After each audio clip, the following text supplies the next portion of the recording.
The story begins in the year 196, according to the Julian Empire calendar. A new sun has emerged in the country, the brightest and most powerful in the history of the continent. At this time, a new emperor was born. His name, Sionil Ulysses Woodburg. Sionil was the second prince, who strongly resembled the first emperor of the country. He had the same blonde hair and blue eyes. It even went so far as to call him the reincarnation of the first emperor. However, he was born to a simple servant. The Empress and the prince considered him a threat, so they forced him to behave quietly and not stand out. However, he survived all the hardships and was able to increase his own power. He won the struggle for the throne and overthrew the Empress and the prince, and thus he received the crown. But there was another reason for his fame: the flower that grew in hell.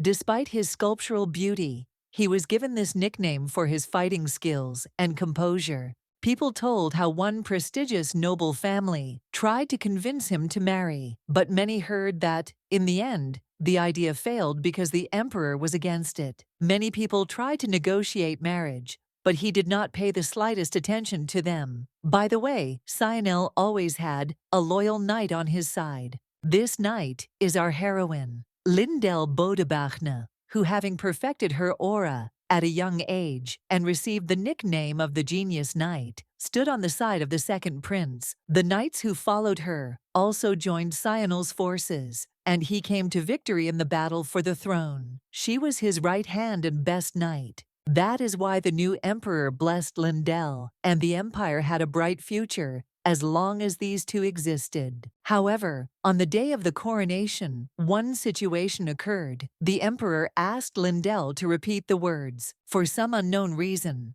our heroine told him that she wanted to leave the palace. Sionil, perplexed, assumed that he had a hearing problem. The knight who promised to be his right hand wanted to leave him at the coronation ceremony. He did not understand how he should agree to this, and therefore asked to explain the reason to him. Just as the girl wanted to begin her story with explanations, suddenly at that moment she began to cough. Sionil told her in a quiet voice that she had not been using her aura lately, and he had been told that she had been vomiting blood. Turning to her, he said he couldn't believe it. Was it really true? Was that why she wanted to leave him? Lindel, confused, began to tell His Majesty that she did not know what he was thinking. But everything was not as it seemed. His reaction was still different from her expectations. Since the empire had plenty of excellent knights, she only had to explain everything well. The girl said that she was fine. She had always been healthy.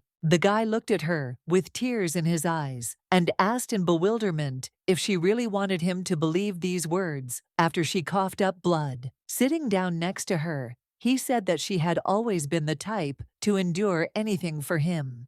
And even this time, she had decided to simply run away so as not to bother them with her illness. Lindel could not believe that the emperor was crying and could not understand what he was talking about. She told His Majesty that she was not ill. However, he said that she could not lie to him. He asked her to be honest with him because he could only expect this from her. What could they do? Sionil said they could bring healers, or if they failed, they would look for priests. He would search the entire empire to find a cure. He hugged her and asked her not to even think about leaving him and facing death alone. Pressing his face against her shoulder, he asked her not to leave him because he would not allow even death to take her away. Continuing to hug her, he assured her that she would never die and that she should not do this. While Sionil held on to her so tightly, our heroine had no idea that he thought so much about her. But there was one thing, but that could certainly surprise those around her.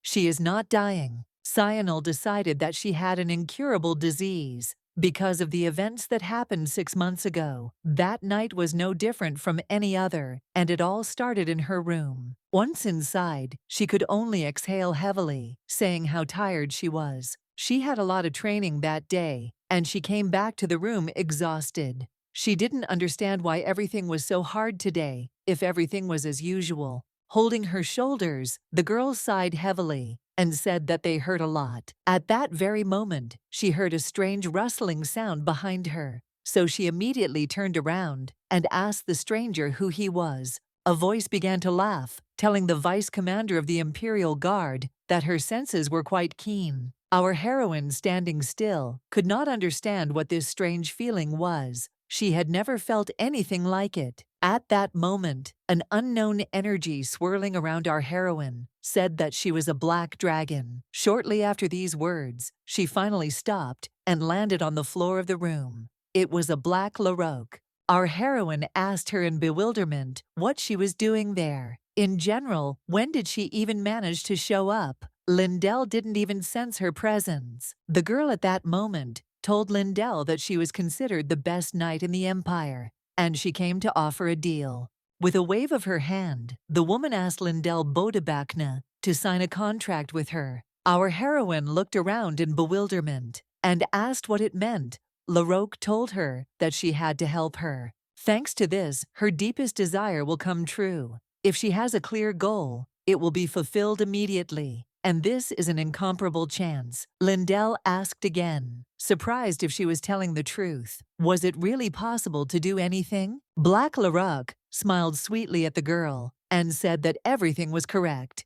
She could do anything if she signed a contract with her. Of course, our heroine then decided to inquire about the conditions. After all, there is no such thing as free generosity. Laroque said that her real body exists in this world, and she must find it and break the seal. She thought that the young genius of the Empire could do it. Lindell was surprised by the words about the body and decided to ask what was standing in front of her now. The girl said that she could not say why it was sealed. She was forced to place her soul into this temporary mana body, and this form would last for a year. During this time, she must break the seal of her real body. Born as an illegitimate daughter of a noble family, she always wanted to be recognized by her father and then become stronger when she took up the sword.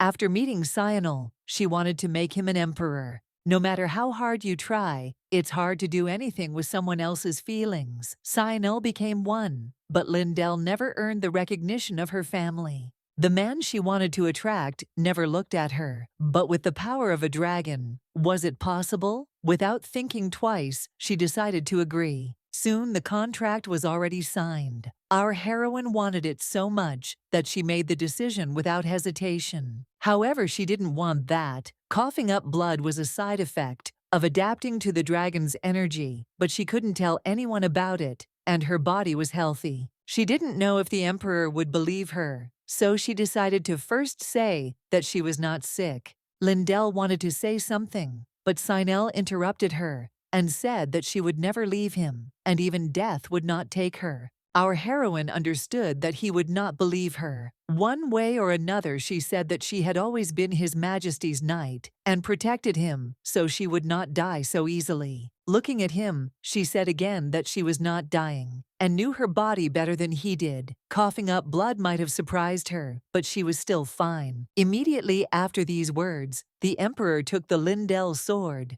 and addressed the knights. He cried out and said that from that moment on, Lindell Bodebachne would lose his knighthood. She will be placed in the Northern Palace, and going outside is strictly prohibited. Looking at them, he told them not to even think about setting foot there without his permission. Then he looked at Lindell and said that she was forbidden to leave the palace. After that, he turned his head to the side and ordered the knights to take Lindell out of his sight. Our heroine could not understand how this could happen. As soon as they started to lift her up, the girl asked His Majesty to wait. However, the knights asked her to follow them silently. Lindell didn't understand what the hell was going on. Were they in a cheap novel? Let us recall again. The year is 196 according to the Imperial calendar, and our heroine, Lindell Bodebachne, on the day of leaving her post as a knight, faced a terrible situation. At this time, the knights had just shoved Lindell into one of the rooms and ordered her to sit still. On this day, by order of Emperor Cyanil,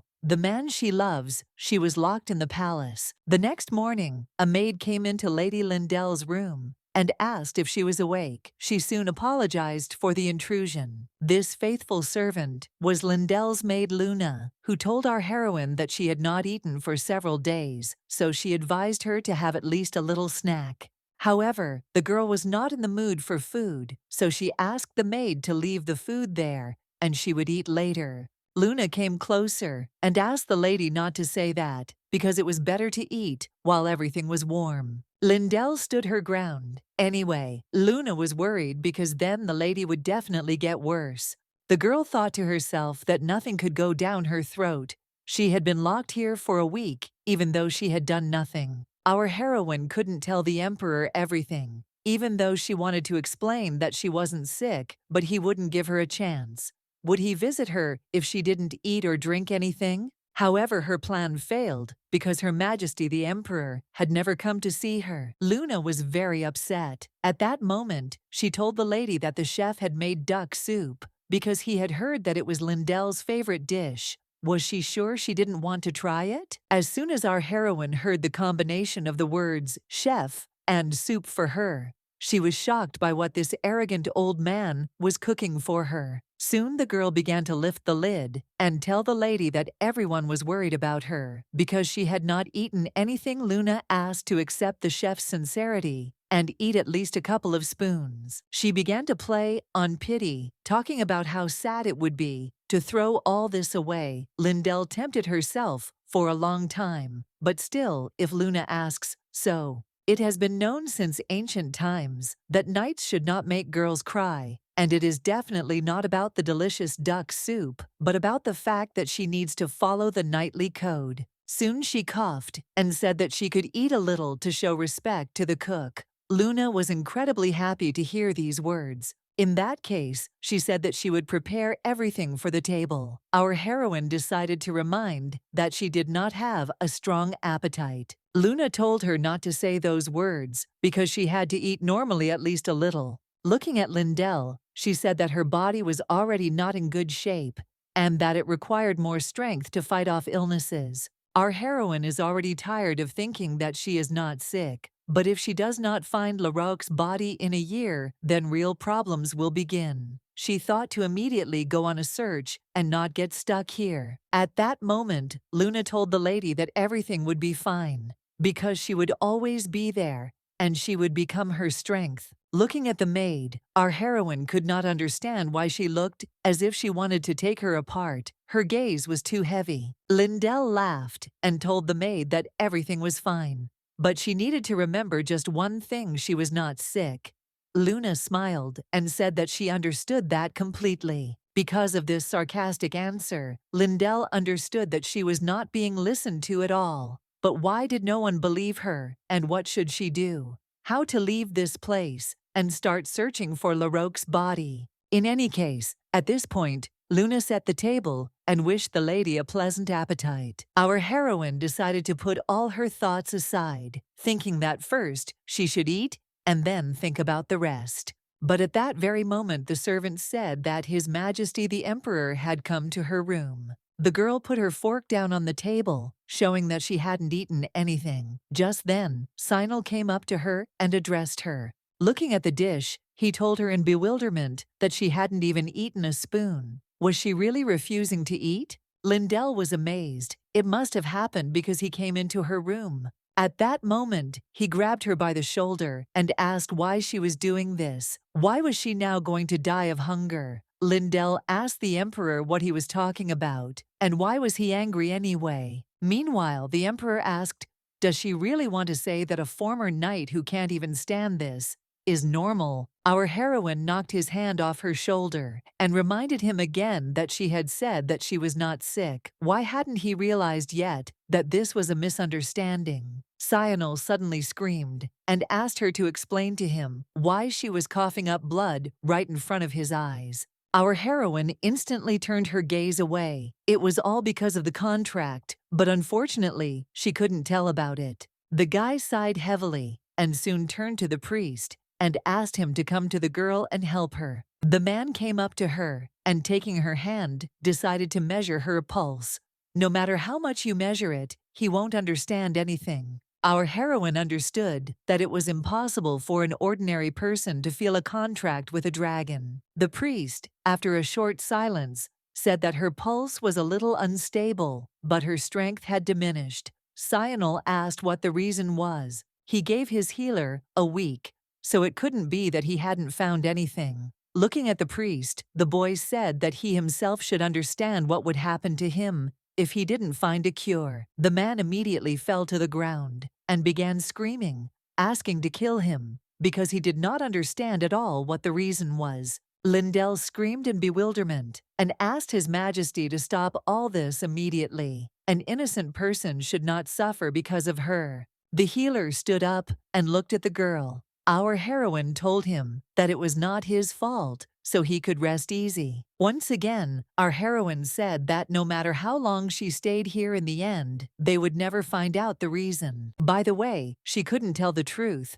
but she had to quickly change Cyanil's mind to get out of here. The girl looked at the Emperor and asked him to drive her away. Cyanil sighed heavily and told her that he had given her a week to sort herself out, but he never thought that it would lead her to such useless thoughts. And looking at the healer, he said that there was no particular use for him. He would bring every healer in the Empire, although he would rather search the whole world to cure her. The Emperor looked at his right hand and told it not to think about any nonsense and to stay here further. However, looking at the sword holster, the girl said that her role in the palace was over. The prince she helped has already become the emperor he wanted to be. The empire's borders are now stronger than ever. The girl also told Cyanil that he controls the situation inside and outside the palace, and all the people follow him. That's why she proved to him that no one would stand in his way, so she had no reason to stay here. Unfortunately, what she said was true. She had blindly followed Cyanil since childhood because she loved him, but she only irritated him, and he could not drive her away because he considered her capable. Usually she always followed him, but this time she decided to let go of his hand. First, Cyanil does this because he is stubborn. Our heroine looked at the floor and told Cyanil that she noticed and even knew what had irritated him since childhood. Looking at the Emperor, or rather at Cyanil, her love, she asked if this was what he wanted. She volunteers to leave voluntarily, so she asks to let her go. Of course, she will quickly sort out the affairs and return when the contract is fulfilled. Cyanil must distinguish to understand that however, she did not have time to finish her thought, because at that moment Cyanil asked everyone to leave the room and leave them alone. Looking at his face, our heroine realized that today she could even die by his hand. At that moment, Cyanil angrily ordered everyone to get lost. Once everyone left, and they were alone in the room, Lindell didn't even know what to do. And how could they leave her at such a moment? She was terrified by the increasingly terrifying atmosphere. Was the Emperor very angry? She couldn't die by the Emperor's hand. The contract would do that. At this point, Cyanil repeated her words in bewilderment. What do you mean her role is over? She made him Emperor. Looking at her, he asked if she was really going to leave him at such a moment. Lindell still thought about the fact that she asked to be sent away. Why then did he sound like he was betrayed? Our heroine initially thought that the calculation would be such that the Emperor would not care about her. In her imagination, there was such an outcome that Cyanil was even happy, but the Emperor suddenly asked if she was really going to leave her.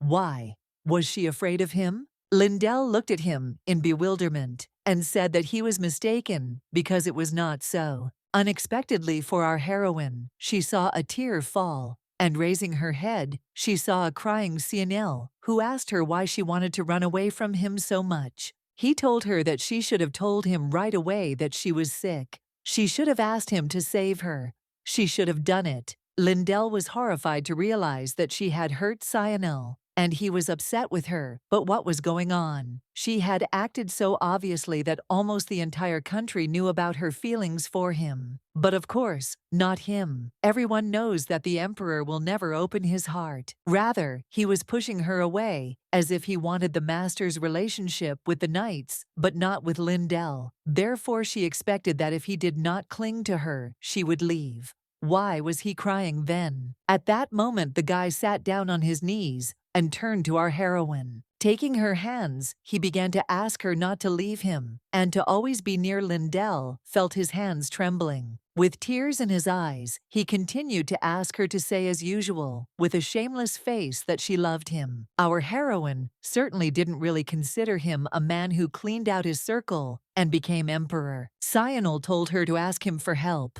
and that's why he wanted her to promise him to stay here. Our heroine looked away and told the emperor that this was impossible. The guy let go of his hand and asked why the girl told him only one thing: he doesn't love her. She turned her head again and told the emperor that it was not his fault, but he would definitely get into trouble if she stayed around. Once again, she reminded him, as always, that she irritated him and how he hated her, so she does not understand at all why Cyanil is doing this. Each of these words was like a blow to the most painful place. Soon the guy guiltily lowered his head down. She ended up telling everything, so she wondered if that would be enough. At that point, she decided to add something else. However, what a shock it was when, unexpectedly for her, Cyanil interrupted her with his loud laughter. Our heroine looked at him in bewilderment and couldn't understand why the hell he was laughing at all. Had he gone crazy? The guy suddenly stopped and asked her if she really thought he hated her.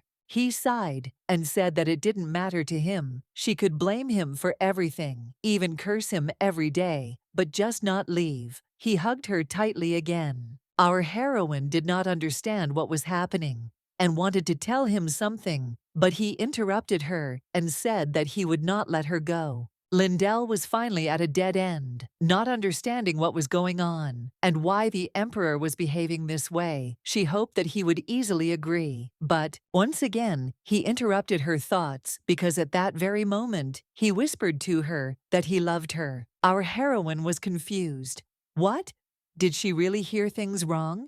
She didn't even know where to look. Why did Cyanil say that? Soon, he went up to her and said that he understood that it was useless to say this now, and he knew that he would not be able to keep her with such words. Lindell, however, at this point moved away and asked to wait, and first of all to explain who loved whom, the emperor, her? The guy looked away embarrassed and said that she had heard everything correctly. It was like fireworks exploded in Lindell's head. What can I say? Congratulations. Lindell's love is no longer unrequited. It's crazy. Now she could no longer believe that the magnificent Cyanil loved her. Was that even possible? She remembered how everyone laughed at her feelings for him. But look at her now, idiots. Dreams come true. Lindell was incredibly touched and asked again if Cyanil really loved her. The guy asked in surprise if she really didn't like it so much that it made her shudder.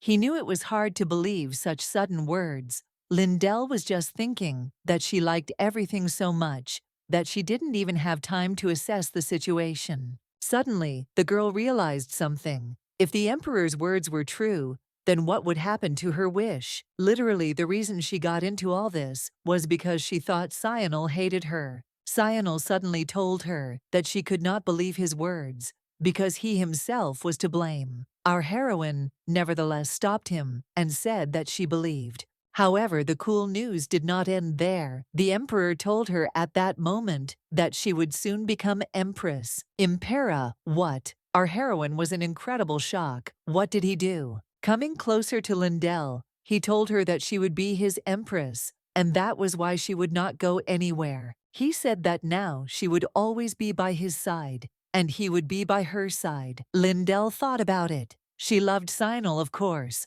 but she was still absolutely sure that he had completely lost his mind. The girl, perplexed, told him that she did not believe what he had just said. The guy nevertheless told her that everything had already been decided, but she still said that this was not it, and that His Majesty could not decide such a question alone, so the nobles would be against it. She assured him that if he made the Count's illegitimate daughter an empress, there would be no end to the scandals. This was definitely not his style of rule. Cyanil nevertheless told her with absolute confidence that he was choosing his wife, so who would dare to stop him? Lindell cried out again, but Cyanil decided to remind her that everything had already been decided, so nothing would change. Our heroine was shocked that he decided to make her not even a concubine, but an empress. She has great power because she is the only person who is on the same level as the emperor. However, the responsibility is in keeping with such a high rank.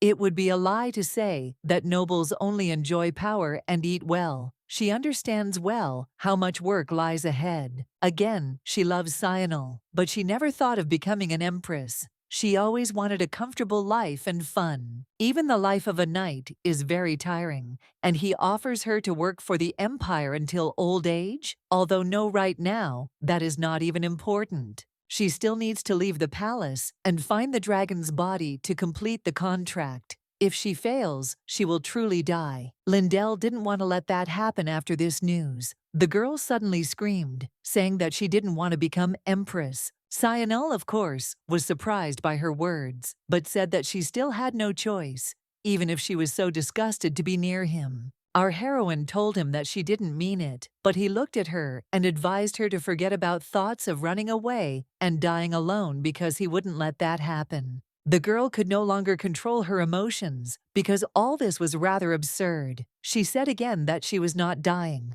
The emperor sighed heavily, but soon headed for the exit, saying that the conversation was over and that she might consider him selfish, but he could not let her go. Already opening the door of the room, he turned to her and said that she would become empress even if she began to hate him. Immediately after these words, he slammed the door with all his might and left. Lindell could only fall to the ground in bewilderment from this whole conversation. Everything became even more confusing due to misunderstanding. What should she do now? If this continues, she will actually die. The girl started to get mad and beat the pillows. At that moment, some energy flew past Lindell and suggested that her plan had failed. Our heroine looked back because she heard Larocque's voice. When did she manage to come? Anyway, in response to the spirit's words, she threw a pillow at her, saying that it all started because of her. Larocque was surprised and said that she didn't know what happened here,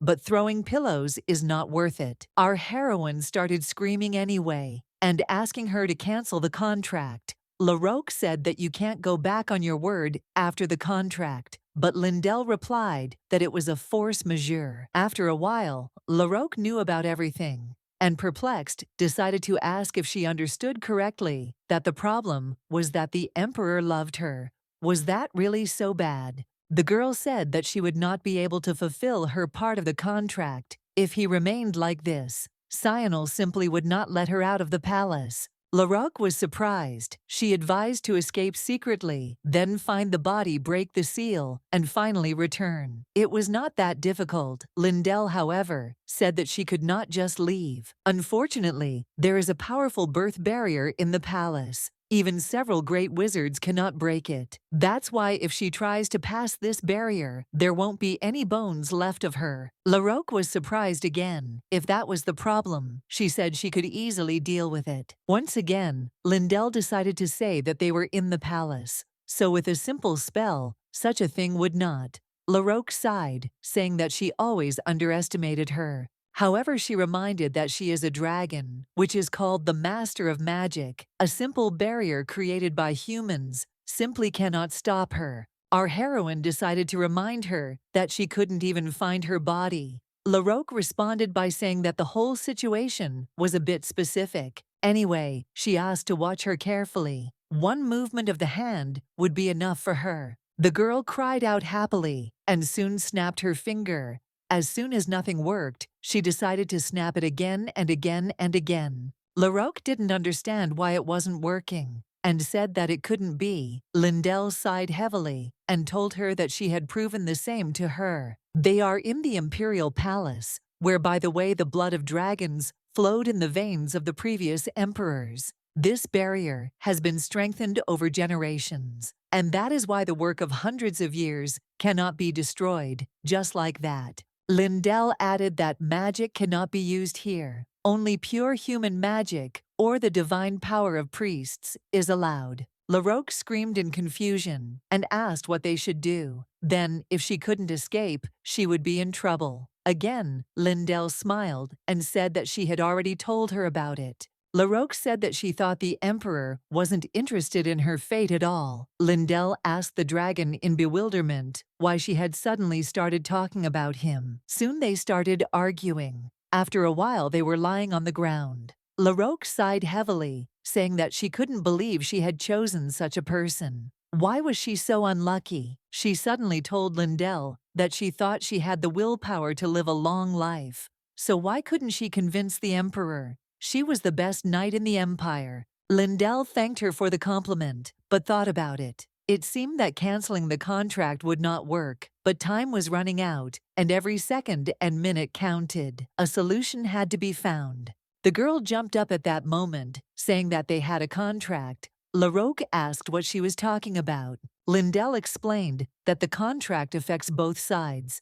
If you dig into the terms, you can always find a way out of here. There is a barrier on the palace, but she still managed to get here. If it wasn't magic, then the terms of the contract helped. LaRoque said that it was quite possible, and so our heroine immediately stood up, saying that they finally had hope. It was time to look for loopholes. The girl suddenly asked if she understood correctly, that for this, it was necessary to read the whole contract. In that case, she said that it was too long, so she suggested finding another solution. Our heroine was surprised and asked if it was really that difficult. There were only 13 pages. She asked to give her the contract, and she would look at everything herself. LaRoque began to hesitate suspiciously and draw out her words. Lindell asked in surprise if everything was okay. She wasn't hiding anything. The girl said that she showed her the most important part of the contract, and it's bigger. There's a little more information there. She justified it all by saying that she didn't want to tire her out, so she decided to deliver the main part. Lindell sighed heavily and asked to see the contract, and right now, LaRoque knew she had no other choice, so she instantly snapped her fingers. Immediately after the click, our heroine saw falling leaves, but she soon realized that she had definitely been deceived because the amount was much greater than it seemed at first glance. LaRoque immediately laughed and asked how many pages there were. She estimated there were about 1,700. Our heroine sat down on the bed in bewilderment and asked if she had really shown her only 13 pages out of that whole pile. How could she have managed to hide 1,687 pages? LaRoque immediately reminded that she had taken out the most important part. Lindell angrily squeezed one of the documents and, looking at the dragon, asked if she had any conscience at all. LaRoque, horrified, asked the girl to calm down and discuss everything normally, but soon our heroine attacked her. After a while, Lindell decided to read the documents, but there was no end to them. Why are there so many conditions? The girl asked in surprise. At what point everything became so complicated? She made a mistake in signing the contract, and now everything has come to this. Either way, the fulfillment of any wish was too tempting an offer. She could break the dragon's seal and gain freedom. She could ask for anything, and she thought about getting help in winning Cyanol's heart. Scratching her head, she couldn't even imagine that all this would become just a problem for her. At this point, LaRoque began to lower her hands, but our heroine looked at her angrily and ordered her to keep them raised. The girl apologized, saying that her hands hurt. Lindell asked her in bewilderment how she dared to say that when she knew what the conditions were written in the contract. Whose fault is it that she has to check so much information? No matter how much you read, there is no end in sight. She didn't even know if she would die faster from overwork or from anger at LaRoque. The dragon smiled and said that she wouldn't die. Lindell said that while that's true, the exhaustion is still there. She's starting to think she won't be able to fulfill the terms of her contract. However, she understood that she was definitely not going to die. She would definitely find it. At that moment, her face changed. The girl began to cough loudly, and LaRoque approached her, immediately perplexed. As it turned out, the side effects showed themselves in all their glory again. They began to appear more often. Could it be because of her emotional state? LaRoque decided to ask Lindell how she was doing, but at that moment she opened a portal Lindell asked what it was for, to which the girl said that it was because the contract could get dirty. Our heroine, nevertheless, asked if it was possible to place a person in this space and then take her out of here. LaRoque said that living creatures are not allowed in there unless she wants instant death from ruptured entrails. Our heroine sighed and said that she was of no use. Soon the girl looked at her hand and asked how long this cough would last. LaRoque answered that she herself did not know. This is proof that her bodies are adapting to fulfill the desire as quickly as possible. You could say that the blood is a byproduct of the process. She would never have made a wish if she knew she would cough up blood. Now everyone in the castle thinks she's dying. By the way, she said that she even had to clean up so that no one would see. LaRoque offered to help, but our heroine replied that she could handle it herself. Looking up, she suggested that the dragon quickly sort out the contract and tidy up the room. Lindell also asked to return everything to the table as soon as she collected everything, and most importantly, that not a single page was lost. LaRoque asked if she really would read everything. Our heroine sighed heavily and said that she would have to. Did they really have another choice? LaRoque said that she understood, but how would she do it? Smiling in horror, she said that she would not sleep at night and then somehow cope when she found something strange in him. While collecting the documents, LaRoque told her that she would definitely live a long life. Our heroine suddenly asked why the contract was appearing so calmly now. LaRoque smiled and told her that it was more effective to make this mess.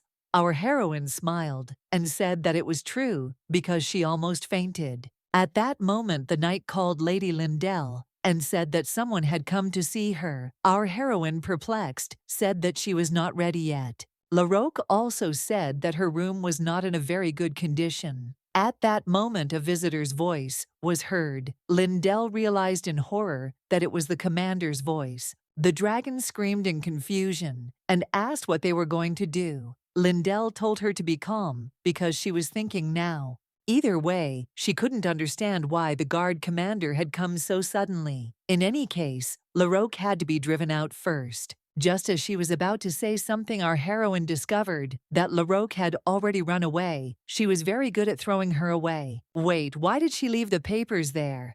Literally anyone who came in would find that suspicious. After some thought, she decided that it would be best to hide them under the bed, because no one would look there. The voice asked Lindell what was going on, and she asked her to wait a little longer, thinking that she needed to change her clothes and put everything else away. Because of her haste, she decided to jump up, and because of this, she hit her toe with all her might on the corner of the sofa. The girl instantly fell to the ground, thinking about how her poor finger hurt. Lindell screamed to herself and hoped she hadn't broken her finger, but it still hurt like crazy. Why was this happening to her? However, she could not hold back her first scream, which is why the bewildered commander of the Shrine Empester Guard burst into the room and asked why she was screaming. Looking around, he was in incredible shock. There was a mess everywhere, documents, a broken vase, blood. What was going on? Soon he noticed Lindell lying on the floor, so he ran to her and asked what happened. Our heroine looked at him in surprise and asked why he came in. Shrine Empester nevertheless began to look at the girl and was shocked by her condition. He hoped that this story would not get worse. Anyway, Lindell grabbed the guard general at that moment and told him that everything was not as he understood it. She asked him to let her explain everything. She immediately said that she had hit her foot on the bed, so she asked not to worry about her. Shrine Empester looked at her in bewilderment and asked if she was really going to lie to him, so as not to bother him. He immediately jumped up and started asking if there was anyone outside, because Lady Lindell needed a doctor. He had no idea that it was that serious. Our heroine was perplexed by everything that was happening. Does everyone here have problems with their heads? She is surrounded by crazy people who do not understand her. Soon, the man looked at Lindell and asked if she was sure everything would be okay without calling a doctor. Lindell smiled and said that she was fine. Nothing would change if the doctor came, and he needed to know about it. Shrine Empester is known for being strict with all knights, so she is surprised by his kind side. Looking at Lindell, the guard commander did not understand how much she was destroyed, since he was talking about everything so calmly. He knew she was not like that at all. Then why is everything like this? Lindell, meanwhile, was thinking that healers would only get in her way in her situation, because then Cyanol would come here, and she wouldn't have the courage to withstand another look like that. At that moment, Shrain Empester called Lindell again. Our heroine looked at him in surprise, asking what had happened. She was so deep in thought that she forgot he was there. Shrain suddenly lowered his head, thinking that she would not be able to put her thoughts in order. It was for this reason that he asked her to forget about it, and soon said that he had sent a knight for the maid, so she should lie down and rest. He also asked her not to worry because he would help, so he asked her to lean on him. Lindell, perplexed, began to say that she was fine. However, he still lifted her up, and after she started limping, she said that her leg was still shaking because she had hit her toe really hard. Lindell could tell from the look in the commander's eyes that he definitely didn't believe her. He probably thought she'd treat him better if she pretended not to notice. Soon, our heroine sat down on the bed. Shrain suddenly said about the blood on her clothes. He asked if it was because of the cough and how often it happens. Our heroine sighed in surprise. She had completely forgotten about it, and now it would be much more difficult to wash it off. Nothing but trouble. Anyway, she said that this was the first time, and that this had never happened before, and that it all looked terrible only in appearance. For herself, she decided to dress in dark colors. Shrain Empestor nevertheless told her that she still thinks of others first, and herself second. It would be better to put herself first this time. Looking around, the commander realized he was too busy to notice. The room was chaos, and Lindell could only have done something like this if she had no control over her body. The man also remembered a recent conversation at the door with a knight who asked in surprise what had happened to Lindell since she had already had even his majesty. Shrain Empestor immediately asked in surprise if the emperor had really been here before him. In that case, he wondered if the Lindell room could have become like this after his visit. He twisted his face aggressively, thinking that Cyanol was going too far. Did he really hate her that much? Lindell didn't even know what the commander was thinking, but she sensed danger. She suddenly said that her room was in disarray, and that it was uncomfortable to stay there, so she put things away a little. Shrain Empestor nevertheless asked her not to hide and to speak honestly, although he said that she might be upset if he found out that he shouldn't know. Our heroine was upset because she felt like she had lost control of the situation. Why doesn't anyone want to help her? They don't believe a single word. The girl was wondering what to do now, when suddenly the commander turned to her and asked if she still loved His Majesty. Lindell smiled shyly and nodded her head. Even in this situation, she felt nervous when she heard his name. Anyway, soon after she said that she wasn't the only one who felt it. Shrain Empester looked at her in confusion and asked what she was talking about. The girl answered him that His Majesty loved her too. Even though she says this, she still can't believe it. It's like a dream. She herself was very surprised, but Cyanol said it personally when he came. For herself, she understood that the long wait was worth it. Nevertheless, she asked why the commander asked about it. She was still mindful of the fact that she had a 1,700-page audit coming up, and that she had a lot of things to do when she got out. By the way, she understood that if she heard the Emperor's confession, after all the affairs, she would also be happy. But what happened to the atmosphere right now? Our heroine soon realized in horror that the commander was alone. Had she really touched him when she was sitting and enjoying herself? She assumed that he was very upset, but soon he turned away, completely showing his sadness. Looking at his tears, she still couldn't understand why he was reacting this way to the fulfillment of his subordinate's dream. His eyes were even bloodshot. She didn't know what to do, and Shrain thought he was the commander, so she couldn't cry. Anyway, Lindell says everything is fine. But at times like these, aren't you afraid of death? At this point, our heroine thought, why should she care about the commander's opinion? If he is jealous, then let him find a mate too. However, at that moment, the maids burst into the room and addressed Lady Lindell. Our heroine jumped in horror at first, but soon noticed that it was Luna. Her savior had arrived just in time. However, at that moment, the girl, without any words, fell to her knees in front of the lady and began to cry. Lindell asked in surprise why she suddenly burst into tears. The girl asked if she was really that bad that the room turned into this. With tears in her eyes, she asked what she should do for the sake of her beloved and poor Lindell. She says that everything is fine, but how can this be true when she is covered in blood again? Our heroine started petting her and asking if she really looked that shocking. In any case, she said that it was all an exaggeration and that she was fine. Luna couldn't hold back her tears. She jumped up and asked Lady Lindell in bewilderment why she always said that she knows everything. Our heroine looked at the maid in bewilderment and asked what she was talking about. At that moment, the girl asked not to think that she was an idiot who didn't understand anything. Lindell still didn't understand what her maid meant because all she did was sleep, eat, and fool around. Luna suddenly said that it was tiresome to see her lying around, doing nothing. She even thought that Lindell was at her limit. Luna continued to say that Lindell was too lazy staring into space and not thinking about anything. She was upset because such behavior does not suit unlucky geniuses. Our heroine was surprised that she seemed so lazy. And by the way, when did they even come up with a nickname for her? Lindell was very clear that this nickname was very strange. But in any case, she asked to listen to her, at least for a second. Luna screamed again and said that she knew everything, so there was no point in proving anything to her. Our heroine told her that she was most likely mistaken, but Luna took her hands and asked her to rely on her. Well, here we go again. Lindell had a brilliant plan, but in the end, it seemed like everything only got worse while she did nothing. Luna looked at Lindell for a while and thought that she would always protect her because she would always remember her on that very day. The action is transferred to the past, entering the room. At night, the maid noticed that Lady Lindell was not sleeping, so she offered her a glass of wine if she could not sleep.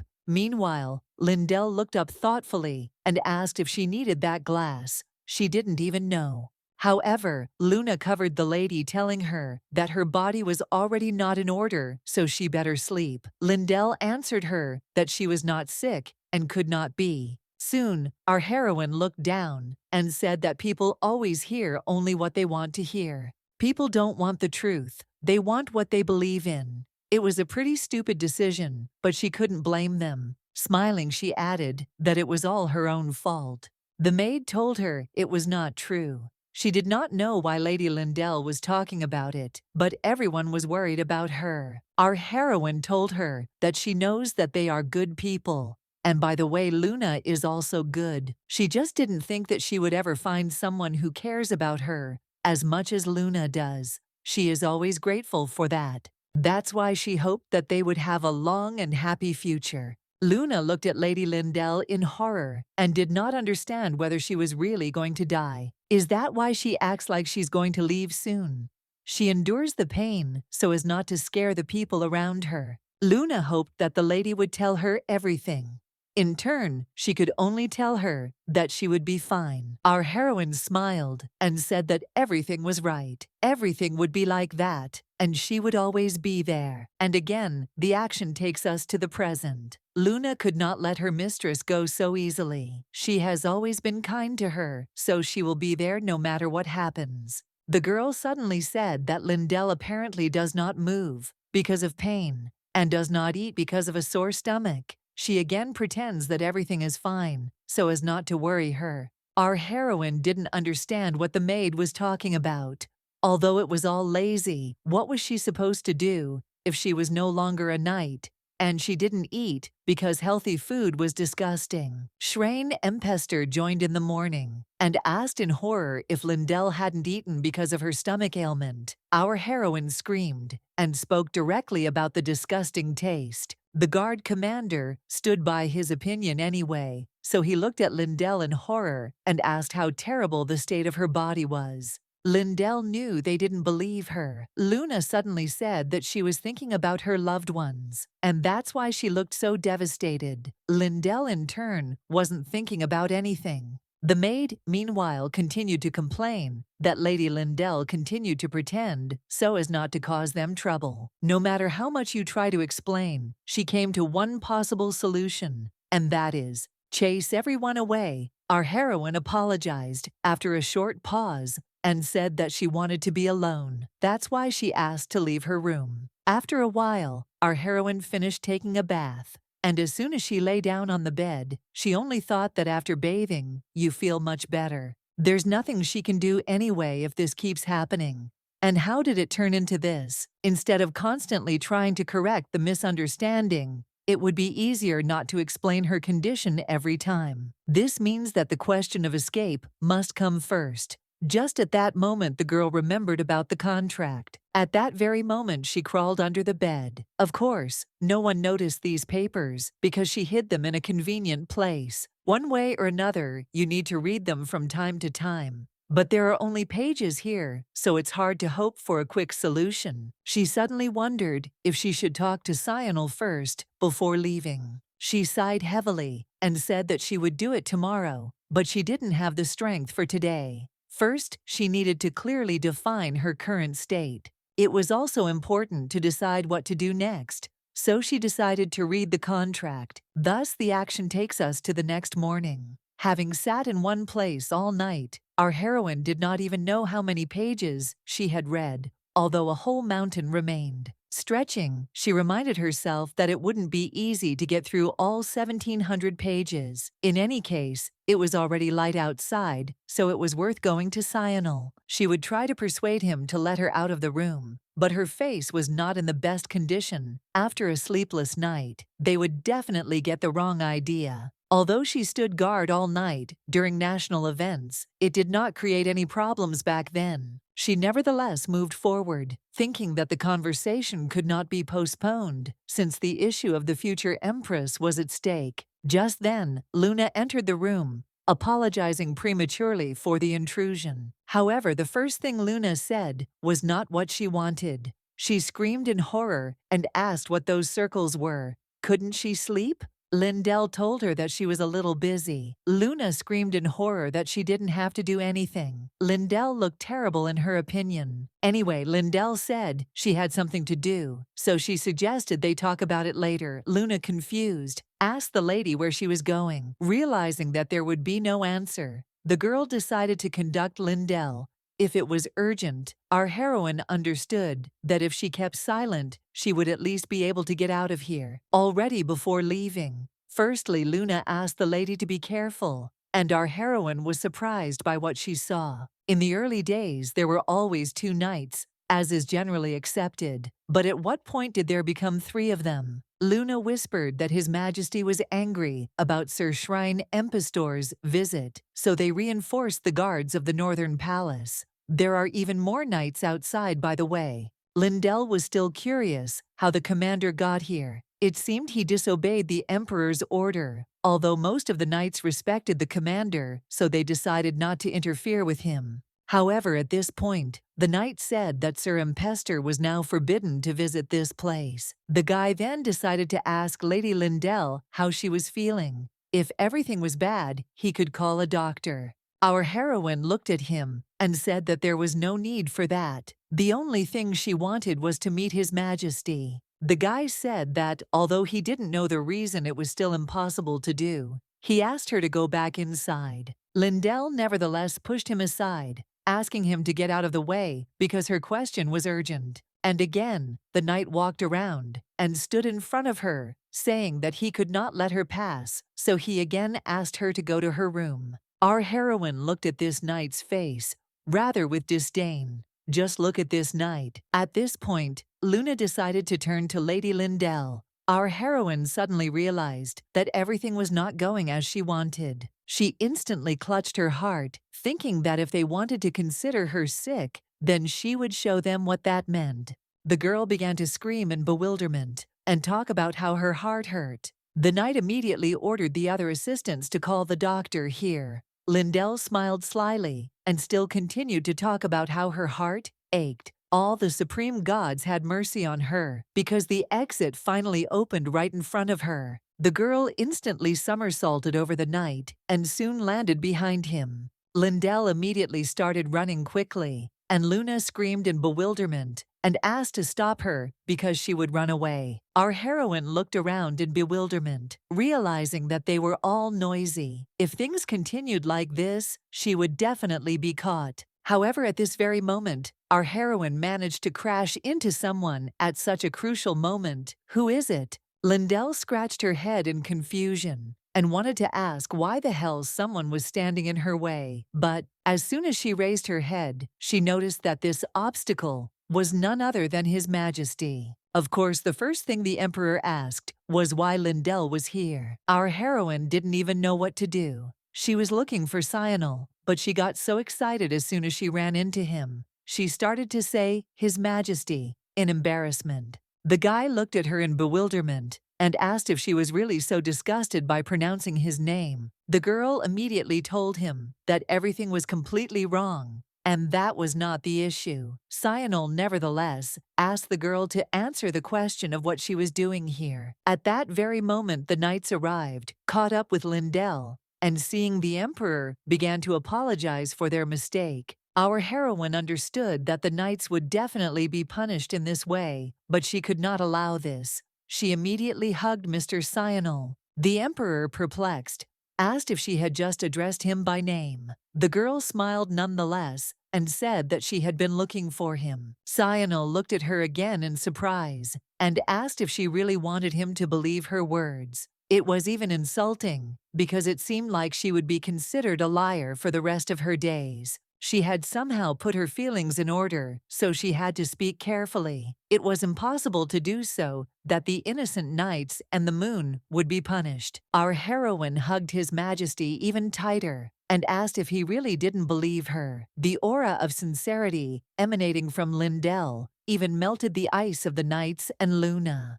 Lindell told Sionel that she wanted to see him. He left yesterday, but never came back. Our heroine assumed that these words would be enough, and Sionel would not tolerate such an insult. And yet she felt awkward, but wondered what Sionel would say.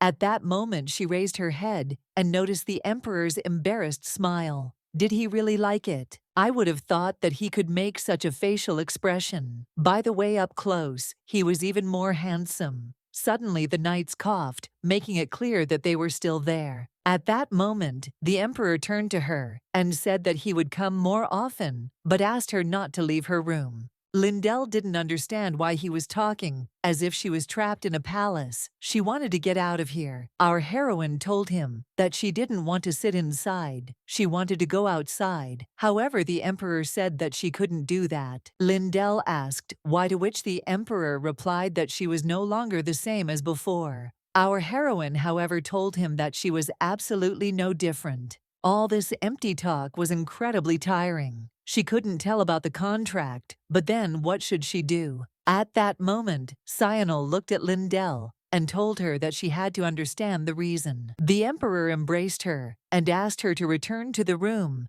and not to continue the quarrel. Lindell understood that he was trying to press her feelings to convince her. In that case, she decided to do the same. She started talking about how sad and lonely she was in that room. Every day she felt like her heart was getting worse. She thinks too much when she's alone, and she feels like the world is rejecting her when no one is around. Sionel continued to hug her and listen carefully. Soon he stood up and said that it was his mistake. He turned to her and said that he had no idea that she was having these thoughts.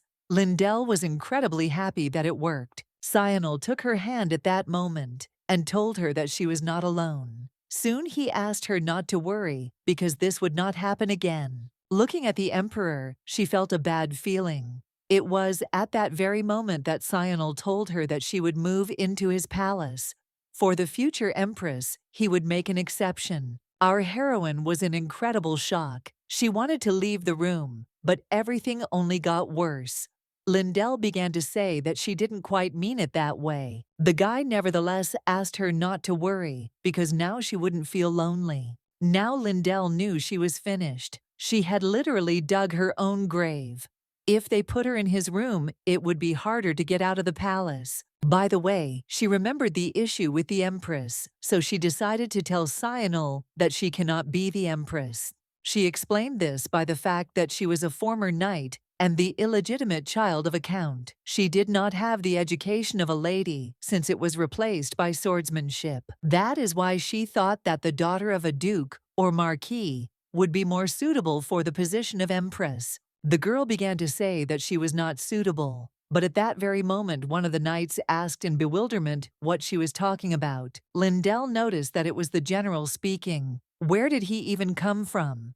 The man was shouting and saying that Lindell was the best fit. Only she knows about the loyalty and love with which she served His Majesty, and therefore she is his greatest treasure. All the people around also began to say that these were true words, because only Mrs. Lindell would be suitable for the role of the Empress. Who else, if not her? One of the men even dared to say that they hoped that she would become their Empress. Lindell did not understand where so many nobles came from. Cyanil pointed to the nobles and knights and told Lindell that the majority agreed with this decision, so he asked her not to say that she was not suitable for this role. Lindell wondered at this point where her doctor was. Was he really not going to say anything? Cyanil is too stubborn to give up on the idea of making her Empress. If pressuring her feelings didn't help, then she'll have to move on. At that moment, the Emperor took the girl's hand and told her that her hand was cold. Anyway, he said that the maids would carry her things, so she had to go. However, our heroine recoiled, saying that she could not be here. Cyanil was still puzzled, so he wanted to ask her why she was saying that. But everyone cried out in confusion, and Cyanil ran up to her. Our heroine didn't understand what was happening. Had she really overdone it when she hit Cyanil on the arm? Looking at the ground, she didn't understand what that strange smell of iron was, but it soon became clear that the cause was the blood that was coming from her nose again. Everyone was screaming and talking about it in horror. People assumed she was bleeding heavily. Lindell could only think that now was not the time. She had been sitting over the contract for too long at night. The girl started to justify you, saying that everything is not as it seems. She did not sleep last night, so there might be bleeding if she is very tired. She started spinning and telling them not to worry, and soon decided to get back to what they were talking about, right, the Empress. People, however, were not going to continue this conversation, so everyone immediately started calling for the doctor. Lindell shouted after them, asking them to listen to her. She was perfectly fine, as she had already said. At that very moment, Cyanil took our heroine in his arms and asked her to calm down. The girl raised her head and began to ask Cyanil to lower her to the ground. However, the Emperor asked her to be quiet and just hold on to her. He assured her that everything would be fine. All the while, Lindell's blood was pouring onto the carpet. Lindell tried to say something, but the Emperor continued to say that everything would be fine. He promised her that. As a result, after some time, she was lying in Cyanil's bedroom. Our heroine had no idea that they would go so far. No matter how much you explain to people, they still act as if she is a patient. Lindell went back to Cyanil and said she was fine. She also assumed that he had a lot of other things to do, so Cyanil suddenly interrupted her and asked her not to worry because the healer would come soon. All the maids were puzzled and saddened by the fact that Mrs. Lindell in such a situation thought first of His Majesty. Lindell, however, only tried to drive him away. Anyway, the girls whispered to each other what they should do to make her feel better. They agreed that it was best to wait for the healer. Just at that very moment, a healer ran into the room, walking towards Lindell in horror, saying that he would immediately activate the restoration spell. Within a moment, he took her hand and began to whisper a spell to himself to help Lindell. Our heroine sighed heavily because she understood that no matter how many times he read this spell, she was still not sick. Soon she stood up and asked the healer to take a rest, since this would certainly have to be done immediately after arriving. The man leaned over anyway saying that he was flattered that she was thinking about him in her condition, but she shouldn't worry. She was suffering because of his incompetence. How could she relax? Cyanil had been nervously biting his finger the whole time, but soon asked the healer what Lindel's condition was. The man told the Emperor that he most likely had nothing to worry about, as some of the small veins had weakened due to fatigue. He explained that she would recover when she had a good rest. At that moment, Cyanil sat down opposite Lindell with a near crash. He didn't understand why she was going outside after she started bleeding from the slightest movement. Cyanil assumed that she had not slept all night. Maybe she felt some discomfort. Lindell told him that it was not that at all. She turned her head away in embarrassment and said she had been having trouble sleeping. Of course she couldn't tell me she had been reading the swindler's contract all night. Cyanil, breathing heavily, asked if it was true. Our heroine looked at him with pity on her face. At this point, the healer asked the girl if she had attacks of pain, or what about shortness of breath. The girl answered him that there was no pain in principle, but she was out of breath because she had eaten little. He asked if she had lost her appetite. Did she often feel dizzy? Did she feel tired? Or maybe her back was tense and her legs were weak. Lindell told him it was true. She wasn't feeling well after vomiting blood, but wasn't the rest natural when you lay around all day? She couldn't understand why he was asking this, when suddenly the man said that he understood everything. Cyanil jumped up and asked what he understood. Rising from his seat, he said that he thought he had found the answer to the question of what Mrs. Lindell was ill with. Our heroine did not understand what he was talking about. The healer at that moment said that she most likely had a soul distortion. To say that our heroine was in shock is to say nothing. What does this even mean? He sighed heavily and said that he couldn't even believe that something like this had happened to her. And what should they do? Lindell was in shock because they believed him.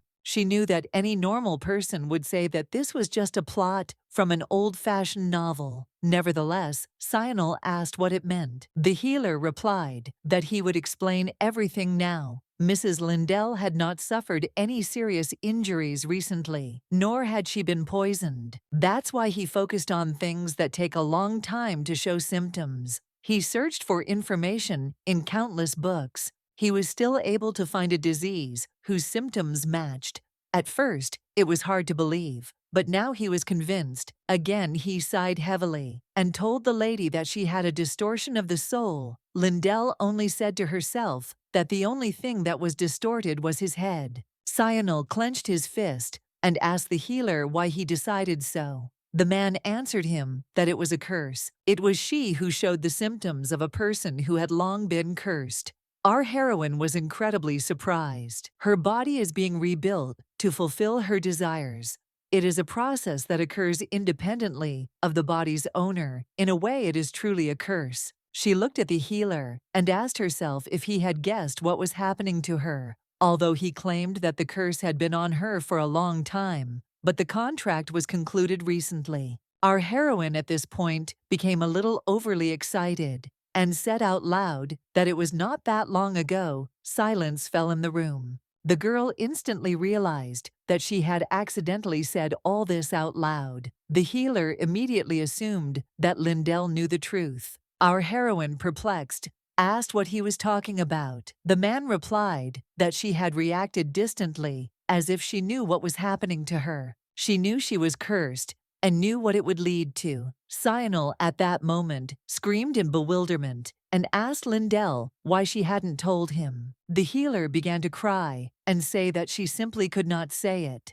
Lindell was in shock, and looking at the tears of this charlatan, she wanted to shut his mouth. Looking at Cyanil, the man said that the curse was most likely intended for His Majesty. Most likely the culprit tried to curse him even in the time before the coronation. Our heroine completely lost touch with what he was saying. How could the curse be aimed at Cyanil? The man reminded Cyanil that he spent a lot of time with Lindell when he was 15. He assumed the boy had felt discomfort or pain that soon disappeared after their first meeting. Cyanil, horrified, said that was true. In that case, the man said that everything was as expected. She had taken away his curse back then. The man began to cry, just like Luna and the other maids. Soon he asked how long she had been protecting His Majesty. Lindell was confused. None of this was true. The cough had nothing to do with cyanol. So why was he taking this nonsense from his grandfather seriously? At that very moment, the Emperor fell to his knees and began to laugh loudly. Lindell was very surprised. She immediately asked him if everything was okay. Cyanol kept his eyes closed and soon told her that everything was clear to him now. He remembers that she always told him that he had a lot of enemies, but even then she told him and promised to protect him at any cost. Lindell said this with a smile on her face. However, recently, she started saying that there were no enemies left, so her role here was over. Could that be what she meant? Clutching his heart, he asked if she was really going to disappear, taking his curses with her. Did she really think he would be grateful if she died instead of him? Lindell was in incredible shock. She said in horror that it was not so. She did not understand what to do and why Cyanol immediately decided that it was true. Cyanol at this time was perplexedly asking himself, who could have done this? Our heroine, in turn, did not understand why he reacted so sharply to the curse. At this moment, the healer turned to His Majesty and asked if there were any sorcerers near the previous Empress. And let's immediately remember how it all happened. We are talking about the Dowager Empress, the wife of the previous emperor. Cyanol was not even born from a concubine, but from a common maid. She hated him to death. This woman constantly interfered with him, sent assassins, did many bad things. She even used any methods to kill Cyanol. Somehow she kept a witch by her side who took care of her. The healer wanted to say that she took on herself the curse that the witch tried to cast on Cyanol. However, she immediately wondered whether she had died at the hands of the emperor. Cyanol at this point said that he killed the Empress and the sorceress with his own hands. Then why didn't the curse disappear? If it was completed, it wouldn't disappear so easily, even after the spell died. The target was His Majesty. The curse must be strong, and that's probably why it didn't disappear. Cyanol then said that if they found the culprit, then they can find a method of treatment. How can they help her? What can they do? The man looked at the emperor and told him that there was only one way. They needed to find a dark healer. The emperor looked at the healer in bewilderment and asked what dark healer they were talking about. The man said that beyond the southern sea, there is a man who can control souls. Perhaps he can return a distorted soul to its normal state. He found only this solution. The dark healer can save Mrs. Lindell. Soon after the doctor left Lindell's room, rumors began to spread throughout the empire. The girl who fell in love with the young prince at first sight swore allegiance to him and took the curse to protect him and is now dying from it. It's funny, this is how the story of the knight who sacrificed himself for the emperor came about. It was twisted and romanticized, which led to it spreading even more across the country. Even Luna talked about these rumors. The knights nearby were crying when suddenly one of them asked Lindell if she was listening to them. The girl came to her senses and said that she was listening. Utilia suddenly suggested that they look at the flowering trees together and eat her favorite dishes when she became healthy again. Roselle, in turn, asked what they could do for Lindell, and Pan asked her to calm down. Lindell herself realized that there were so many things to think about that she was going crazy. The girl soon said that she was completely fine. However, Utilia asked her not to pretend, because everyone already knows the truth. Why does she continue to insist on her own? The girls asked if she knew how surprised they were when they heard about her condition. Lindell looked down guiltily and apologized to the girls. Pan suddenly said that, according to rumors, His Majesty takes good care of her. They thought it would be cool if she could overcome the curse with the power of love. As soon as she heard the words about Cyanol, she even became a little embarrassed. But his concern had a downside. He takes such good care of her that it has become a problem. 5 days have passed since the healer's delirious story. After this story, the emperor treats her differently. He thinks that she can break down at any moment. She was even so bored staying in the room that she even called her friends. Pan, at this point, asked in surprise if they could even be in this bedroom. She then added that the room looked like a newlywed's room. Lindell screamed in disbelief and said that it was all a lie. Roselle nevertheless began to congratulate her friend because they had heard that she would be Empress.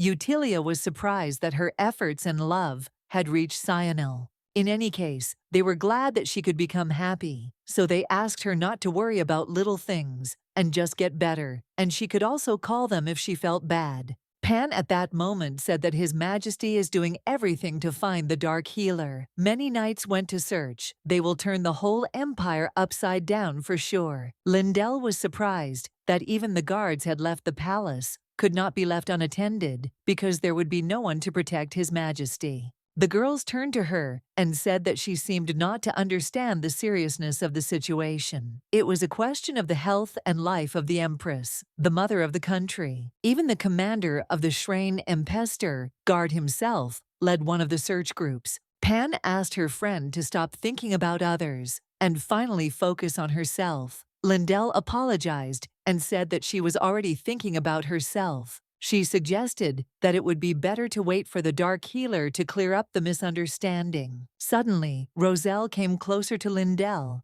and asked her how she was able to notice the Emperor's curse. Pan and Utilia said they were also interested. Lindell was perplexed and said that there was no curse because it was all complete nonsense. She came to the palace at the age of 15, and such a child simply could not notice the curse. Roselle asked in horror if this was all a lie. Lindell asked in surprise what she thought about it. Utilia, however, said that she was the Emperor's personal knight, so she couldn't be told the secret. Pan even felt sad that she was hiding it from them. Lindell screamed in disbelief and said that if they weren't going to believe her, they didn't have to ask. At that moment, Luna walked into the room and asked if she needed anything. The maid, in turn, noticed a very interesting picture. Lindell screamed in anger and ordered everyone to get out of her room. As soon as she noticed her faithful servant, her face instantly changed, and she said that she had come just in time. Since there were 3 knights who were bothering her, she asked them to be driven away. A moment later, Pan, Roselle, and Utilia were standing outside the door. Utilia sank to the ground, saying that Lindell was pretending, but the video showed her terrible condition. It was impossible to believe that she was okay. Lindell often missed attacks that she could easily dodge. Before, it was as if she felt pain. Lindell, who had always been ahead of them in everything, had changed so abruptly. They were the closest, but they didn't notice anything. Roselle continued to cry and ask what they would do if she died. Utilia screamed in confusion and asked them not to talk nonsense. Even she started to cry at that moment, but she still said that Lindell would never die. The action moves to the evening of the same day. Our heroine was still lying on the bed at this time, and Cyanil was looking at documents. He suddenly assumed that she couldn't sleep. Was it really the same? Apparently, she was tired of constantly meeting guests. If something is wrong, he asked to speak up immediately, as soon as there are problems, and not to hide anything from him. He also asked not to bear the burden alone. Our heroine said that she was offended that he came every evening just to work. She would like to spend more time with him. As soon as he heard the words about a possible breakup, he said that it was nonsense, it would never happen, because he would cure her. Our heroine realized that she had started complaining without even realizing it, but perhaps she had gotten used to being around him. Either way, she said that she had not been sick from the very beginning. She suddenly said that she heard that Cyanil was still looking for the Dark Healer. Did he really even send the commander of the guard to search for him? Cyanil assumed that her visitors had told her this. He said it was true anyway, because no one could do it better than the guards. They are responsible for her safety anyway, so sending them away for such trifles is wrong. She may not have many enemies now, but he asked if she was really that worried about him. Our heroine was surprised by this question. Lindell soon told him that it was natural since she was a knight of the Emperor and vice commander of the guard. Yet, at that moment, he hovered over her and asked if that was the only reason she loved him. Didn't she? Cyanil smiled sarcastically because he knew her answer and also knew about his feelings for her. Our heroine was incredibly confused. She didn't know what to do. They were always together, but now the atmosphere was completely different. Her heart kept pounding loudly. Anyway, she couldn't help herself and told Cyanil that he was right. He was very handsome. Soon, he lay down next to her and said that there were plenty of good-looking people in the Imperial family. Lindell, in turn, said that he was the best and no one could compare with him. He said he didn't even know whether he liked it or not. He asked if he understood correctly that she was only attracted to his appearance. The girl said that she was the illegitimate daughter of a count, so she thought they looked alike. At first, she thought that was why she couldn't take her eyes off him. However, at some point she began to have completely different feelings. She doesn't know the reason for this. She explained it by saying that she simply loves him. The girl then asked Cyanil why he fell in love with her, to which he smiled and said that it was a very good question. Lindell asked in bewilderment, was he really not going to tell? How cruel. After all, he had forced her to tell everything. She sighed heavily and said, it didn't matter. As they say, if you love first you lose. She would sleep since he wasn't going to talk because she was tired. However, at that moment, Cyanil began to reach out to her and think that she still did not understand anything. In this life or any other, he would always love her first. The action moves forward some time. Our heroine understood that everyone in the Imperial Palace was busy with something. When everyone around her is working, she even begins to feel like she has plenty of time. Although she is busy in her own way, no matter how much you read the contract, there is no end to it. What's more important is that Larocque says nothing at all after appearing. Did something happen? The girl at that moment turned to Lindell and told her that she would be gone for a while. Our heroine immediately stood up and asked what this meant. What was the reason for this? Why so suddenly? Where to?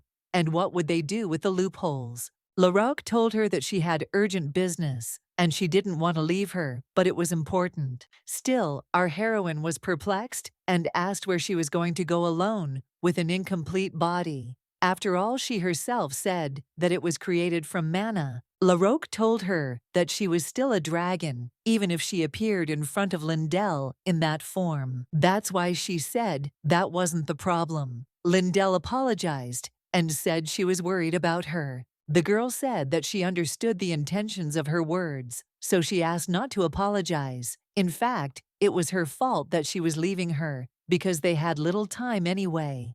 Lindell also noted that there really wasn't much time. She didn't know what had happened to her, but was it really that important to leave at such a moment? Our heroine signed a contract and promised to find the body to remove the seal. Half a year of searching in the Empire did not bring any results, so other countries remained. Lindell, however, I didn't think she would be locked in the palace, and they only have half a year. At this rate, if she doesn't fulfill the contract, she'll just die. She also decided to remind them that Larocque's shell would run out of power and would disappear immediately. Couldn't they leave after they found a chance to get out of the palace? The girl apologized and said that it was necessary to do it now. She could not reveal the reason, but she wanted to check one thing, and soon after that, she would return. Lindell sighed heavily, but still accepted her words, so if it was that important, then she could go. At that very moment, Larocque looked at our heroine in bewilderment and asked if she really could go.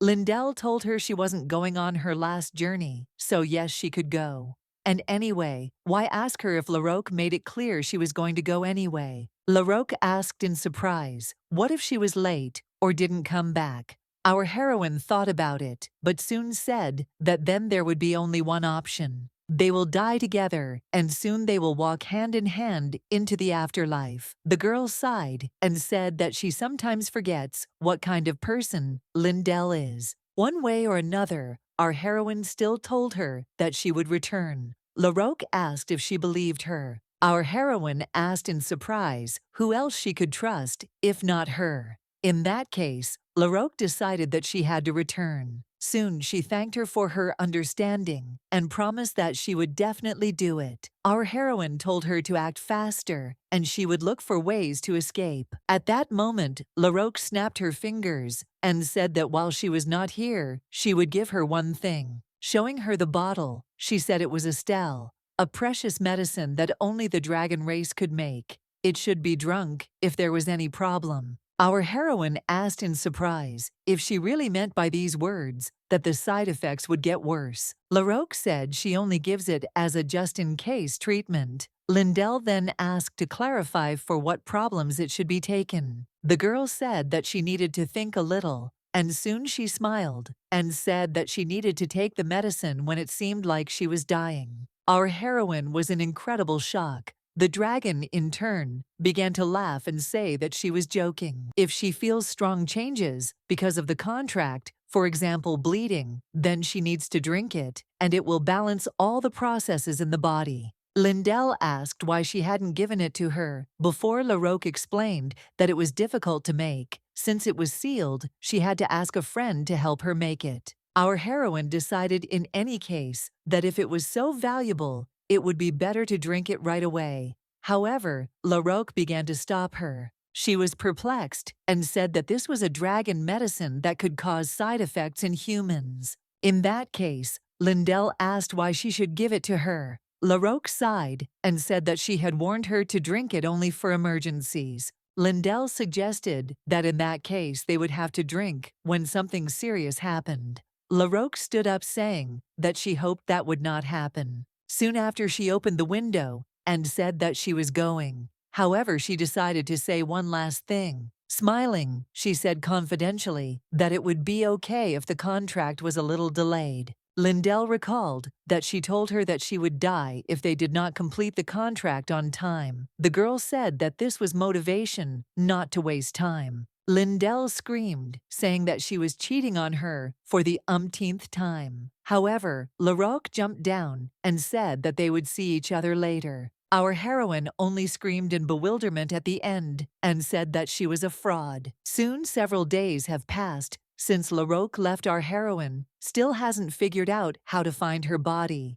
What's the best thing to do? At that very moment, Lindell was pulled out of her thoughts by her faithful servant Luna. Our heroine came to her senses instantly and asked what they were talking about. The girl said that they were talking about founding an empire. The sky is clear, which means that on the night of your Sela, the stars will be more visible. Lindell sighed and said she remembered. However, what really bothered her was that Larocque had left in a temporary body. Although then she wondered if she should even worry about this swindler. She was the kind of person who would always be okay. The more she thinks about it, the angrier she gets. All these hardships she went through. Luna suddenly asked the lady if she was in any pain. Our heroine, with incredible anger on her face, said that nothing hurts. Luna, horrified, said that everything is written on her face, so she calls a healer. Lindell's face immediately changed because there was no need to call him. She was just a little tired. Another meeting like this, and she would have diseases that she had not had before. However, at that very moment, Luna began to cry because her mistress was tired of doing nothing and lying down. Our heroine at such moments could not really understand whether Luna loved her or hated her. One way or another, the girl said that she needed to meet with a healer. Soon she asked not to worry about him because her body was more important. With the speed of light, she headed toward the door, and our heroine did not have time to say anything. Scratching her head, the girl decided that now was not the time to worry about Larocque. It was much better to take care of herself. A moment later, the healer burst into the room, asking Lady Lindell what was hurting her. Meanwhile, Luna and the maids were in tears. Our heroine didn't understand how he had appeared so quickly, since Luna had just left. Anyway, she said that there was no need for him to come. He asked her how her head was. The girl, perplexed, said for the 100th time that she was completely fine. The man asked her not to worry because she was so worried about him, so he would help her even at the cost of his existence. And again, the man asked how her head was. Our heroine, in turn, thought that she would need to talk to Cyanil about him immediately changing the healer to another one upon arrival. The man looked at Lady Lindell and asked her not to hide the pain so that he could find a solution. The girl continued to say that she was not sick and that Luna had thrown a tantrum for no reason. The healer asked in surprise if she was sure that nothing was hurting. He suddenly suggested that she might simply not feel pain. Our heroine looked at him in bewilderment and asked what he had just said. The man said that he doubted that she was capable of feeling pain because she always said that she was not in pain. Soon he turned around and, with tears in his eyes, said that now everything was clear to him. Lindell, perplexed, told them to wait because she hadn't said anything yet. The maid approached the healer and asked if he really meant to say that. The man interrupted her and said that seriously ill people sometimes feel too much pain. He has even encountered cases where patients stop feeling pain altogether because signals are sent to the brain that are uncontrollably blocked. The soul distortion is necessarily accompanied by severe pain. The curse has spread significantly, so he believes that Lindell has achieved this. He assured her that she didn't understand it because she thought everything was fine. Luna also began to say that she now understood why Lindell said she was healthy. Lindell was holding back the last of her nervous system so as not to tear this old fox to shreds. In any case, she would not let this go so easily. Taking the girl's hand, he told her that they shouldn't shake like that. She might not feel it, but that was further proof that he was right. The girl screamed loudly and asked how long he would continue to talk this nonsense. She shouted and proudly said that she was a knight. She was the vice commander of the Emperor's elite guard. She certainly understands her own body much better than others, or do they think she's lying? The man, perplexed, began to tell Lady Lindell that he did not mean to say that she was lying. He simply wanted her to. In that case, she told him to believe he literally doesn't believe anything she tells him. She decided to suggest that in order to check whether she felt pain or not, it would be enough to simply apply force to her body to understand this. The healer asked in bewilderment how he could harm the future Empress. The maid also asked Lady Lindell to come to her senses. Our heroine, in turn, said that she is still a Bodabachna, not an Empress. All this is just a healing process, and the responsibility will be hers alone. The man sat down on his knees, and even reluctantly, nevertheless agreed with Lindell's words. He took her hand and said that he would hold them and squeeze them. If she felt pain, she should immediately say so. With the eyes of a hawk, she looked at him, thinking that this old man had only made the misunderstanding worse with his arguments, so she would get rid of everything in one go. The man said at that moment that he was saying everything right. He knew it. Could it be that she couldn't see it now? He showed her that he was pressing with all his might, and she didn't even say a word to him. Our heroine asked in bewilderment what he was talking about. What did he mean by he was pressing? Looking at him, she noticed that he was shaking all over from the tension. Lindell was shocked. Was he a chick or something? Even he would have been stronger.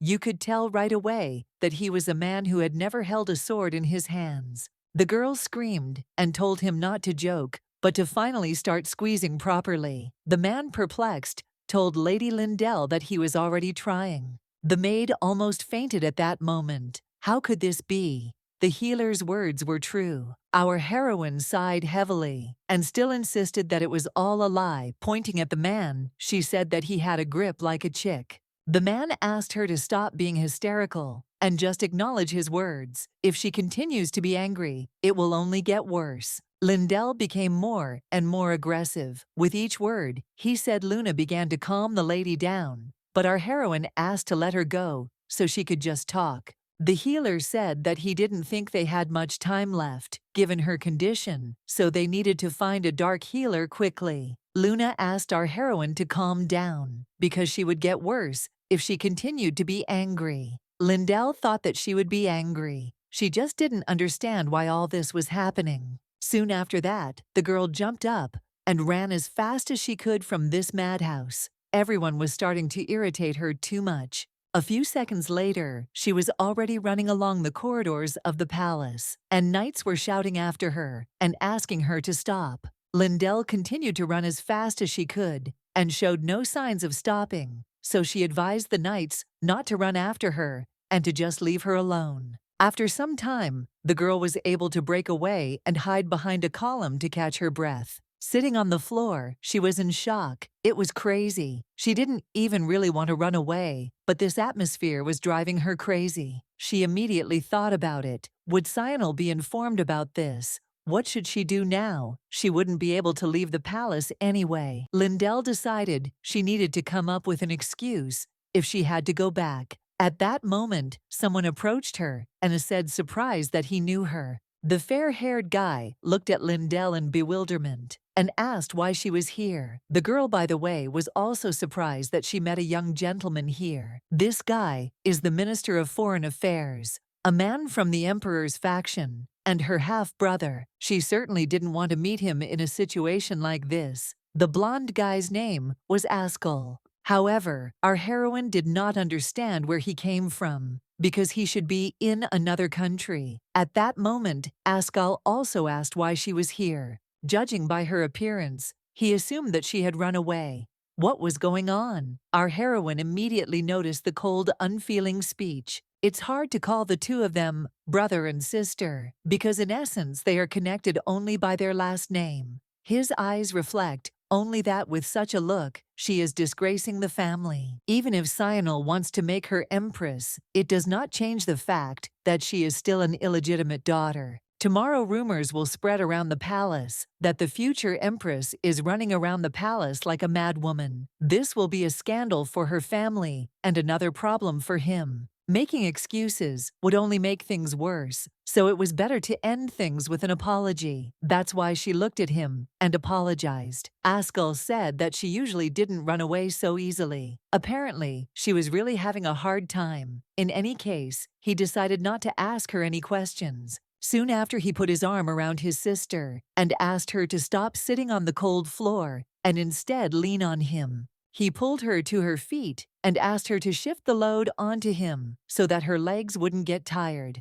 Lindell, perplexed, began to apologize. Askell told his sister that there was no need to apologize so much. If the Emperor found out about this, he would be worried. Then he said that the family and even the father are also looking for the Dark Healer. So many resources have been invested that they cannot fail to find him. Lindell couldn't believe that the Count or her father, a man who didn't care about her, suddenly decided to help with the search. Askell, still without emotion, said that everything was so he asked her not to worry, but rather to focus on recovery. Our heroine was very surprised that even he was worried about her. But why? At this point, the guy said that their conversation had gone on too long, so he offered to go and take her back. Lindell couldn't bear to let him take her away, so she said she could go herself. Anyway, Askell told her that there was no reason to refuse, so he asked her to stop being stubborn when her body was in such a state. And who wouldn't in that situation? It would look like she ran away and caused trouble, and he caught her and brought her back. She was sure that if she went with him, she would be disgraced. A civil servant had caught the vice commander of the guard. It would have been better if she had crawled herself. The girl nevertheless decided that she had to refuse this offer, and if it didn't work out, she would run away. At that moment, for some reason, her head began to spin, but she had to go. A moment later, she fell to the ground, and Askell caught her and, perplexed, began to ask what had happened. Soon he tried for a long time to wake her up by shouting her name and shaking her from side to side. After some time, our heroine finally began to come to her senses, but she did not really understand what kind of place this was. In front of her, she saw Larocque and Sionel. At that moment, the girl asked His Majesty why he was so impudent, because if you think about it, then she was his ancestor. The guy said that she was talking bullshit again. Now is definitely not the time for such nonsense. However, Askell sighed and asked the two of them to calm down. Lindell didn't understand whether this was a dream or reality. Even her brother was here. She didn't understand why they were all gathered in this place. And what was even stranger was that this unfamiliar child was standing next to her. However, at this moment, Askal was talking about his sister being in a bad condition, but unexpectedly for himself, he noticed that she had already come to her senses. After these words, the Emperor approached her and ordered the boy to step aside. Askal also joined in and said that he would also ask to move away from his sister since she was awake. At that very moment, the guy ran up to the girl and said that they had been making fun of him all this time. Lindell, perplexed, told Cyanil that it was a child, so there was no need to press him. The Emperor, surprised, asked who had said it was a child. Our heroine looked at him in surprise and said that everything seemed clear, wasn't it? The Emperor sighed heavily, asking her how she could have seen such a thing. And again, he advised the boy to move away from Lindell. The girl, however, only looked at Cyanil and thought that she had not seen him so irritated for a long time. At that very moment, an interesting thought came into her head. What if he was just jealous? She immediately decided that it was true. He was jealous of her, even for a small child, which meant that Cyanil had a sweet side. The Emperor turned to the girl and asked her to look again and more carefully. Did she really think it was a child? Our heroine still didn't understand what he was talking about. Looking at the guy, she said that no matter how you look at him, For a moment she screamed in surprise, asking them where this boar came from. The guy asked Lindell, in surprise, did she really not know him? At that moment, the guy just smiled and started saying who it was. At the same time, an unknown voice was addressing her, asking her to wake up. Lindell looked at him and asked what he had just said. She had definitely heard a voice. The stranger continued to ask Lindell to wake up. The guy snorted at this point, saying how annoying it was. However, the voice did not stop. The guy sighed heavily at that moment and said that apparently nothing could be done, so she better go because he was calling her. Lindell did not understand what this meant. He calmly answered you that they would still see each other again, even if she didn't want to. That's why he told her to go well and they would see each other later. At that moment, a bright light appeared in front of Lindell. After some time, her eyes opened, and in front of her she saw a frightened Cyanil, who was calling her. Our heroine asked in surprise if it was him. The Emperor touched her face and said that it was him, he was here. Lindell did not understand why his hands were shaking so much, and in general, she looked around and could not understand where the person who was here had gone. When did so many people manage to gather around? The girl looked at the Emperor and asked what this place was. Cyanil took her hand and said that this was the Ryute Temple. Our heroine was in incredible shock. She immediately remembered that Ryute is the god of the dead. Again, she didn't understand why she was here, but from her last memories, she remembered talking to Askal's brother, Cyanil the dragon, the man in black who pretended to be a child. Was it all a dream? It seems she lost consciousness, so she was brought here for treatment. Somehow, she didn't understand why they came here, and not to the temple of Ursila, the god of life. Most of the healers who performed the treatments came from there. Our heroine looked at the Emperor and asked him why they were here. He immediately looked down guiltily. He soon told her that it was because she had stopped breathing. Lindell, puzzled, asked what that meant. She couldn't believe it and thought that it simply couldn't be. The priests at that moment told her that her soul had just recently found peace. Lindell started screaming in anger, asking why they were talking about some soul again. Did that healer Rook come up with something again? The Emperor said that this was not so, because the healer could do nothing more for her. In that case, she asked who had spoken this nonsense. She wanted to know who did it, and then she would set his mind straight. At that moment, Cyanil hugged her and asked her to calm down. Lindell talked about how she couldn't believe everything that was happening. She understood when he was worried, when she caught her breath, but coming to the Loot Temple for a stupid reason was too much. Cyanil pulled away from her in disbelief and told her that her so-called for a while had turned into 3 days. She hadn't breathed for about 3 days. Our heroine was horrified that all this did not last a few seconds. At that time, the Emperor asked her what else he could do. With tears in his eyes, he asked if she was really suggesting that he do nothing when she had even stopped breathing. Our heroine was in incredible shock. She could not understand how it was possible not to breathe for 3 days. She immediately assumed that she was not at the root temple to come back to life. At that moment, Lindell asked Sionel in surprise if she understood correctly that today was her funeral, and that was why everyone had gathered. Sionel immediately told her to repeat what she had said. The girl apologized, saying that she had misspoke. He told her not to say such a thing, even in jest. Lindell agreed with him and asked for forgiveness. At that very moment, a joyful man entered the room, saying that she had finally woken up. The girl did not understand who it was, but from the reaction of the priests and from Sionel's look, it was clear that they were not at all happy to see him. Grabbing Lindell, he told her that the reward for this deed would be given in full. The boy bowed, repeating his words. Just think, a reward from the Emperor. What happiness to be honored with such an honor. Soon after, the boy turned to His Majesty and reminded him that he had revived her. That's why he asked in surprise why he had such a cold reaction to him. Sionel shouted angrily and ordered him to stop talking nonsense. Lindell assumed that they were probably afraid of her. The guy shrugged his shoulders in surprise and asked if he had made some kind of mistake. The Emperor told him that he would stay there despite his absurd behavior because he had saved his woman. One way or another, he told him not to even dream about a second time. He would not forgive any more disrespect. Lindell was surprised that the man had saved her. Looking at this guy, she assumed that he was the Dark Healer. At this point, even he said that he had gone a little too far. He also took a step towards the Emperor and said that he understood that he was not happy about this, but still, did he not need his help? No one knows when she will get worse again. The Emperor said that the order could change.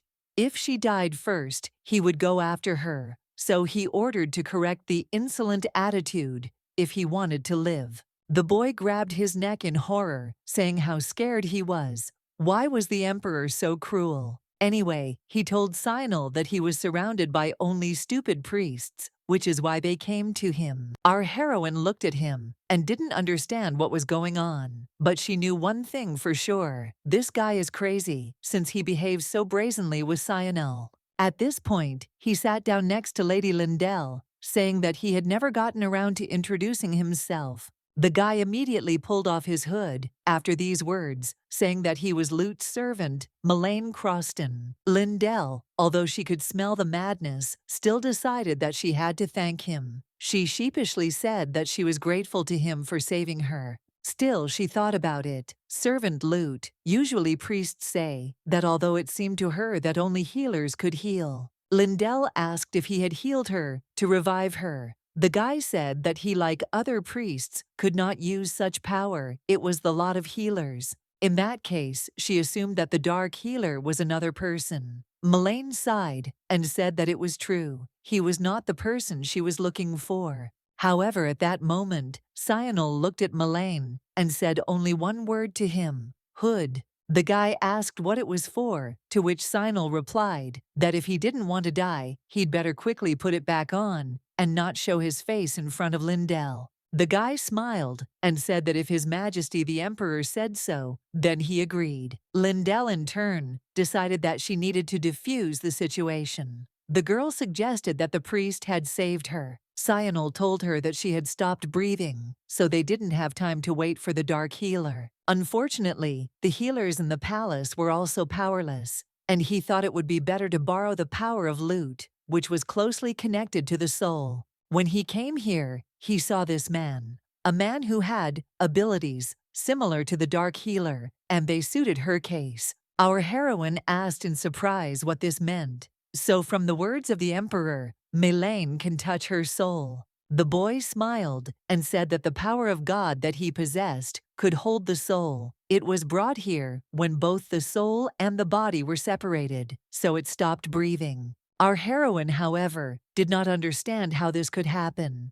At that very moment, she thought the problem Larocque was talking about was probably related to this an urgent situation with a threat of death. Our heroine was angry. She should have expressed herself more precisely. How can she drink medicine if she can't breathe? Anyway, Melaine got to his feet and told her that the only thing that mattered was that she was alive now. However, her soul had not returned completely, so she could not relax. Leaning towards her, he said that it would be better to use his powers again, since she was awake. In that case, he said that everyone except Lady Lindell should leave the room. Sionel looked at the boy and said that he hoped that he would not do anything stupid. Lindell asked Sionel, in bewilderment, if he would really leave her here. The guy said that he would wait for her outside and he would come if something happened, so she didn't have to worry. After a while, everyone left the room. Melaine assumed that His Majesty valued her more than he thought. There was nothing he could do anyway when her life was at stake.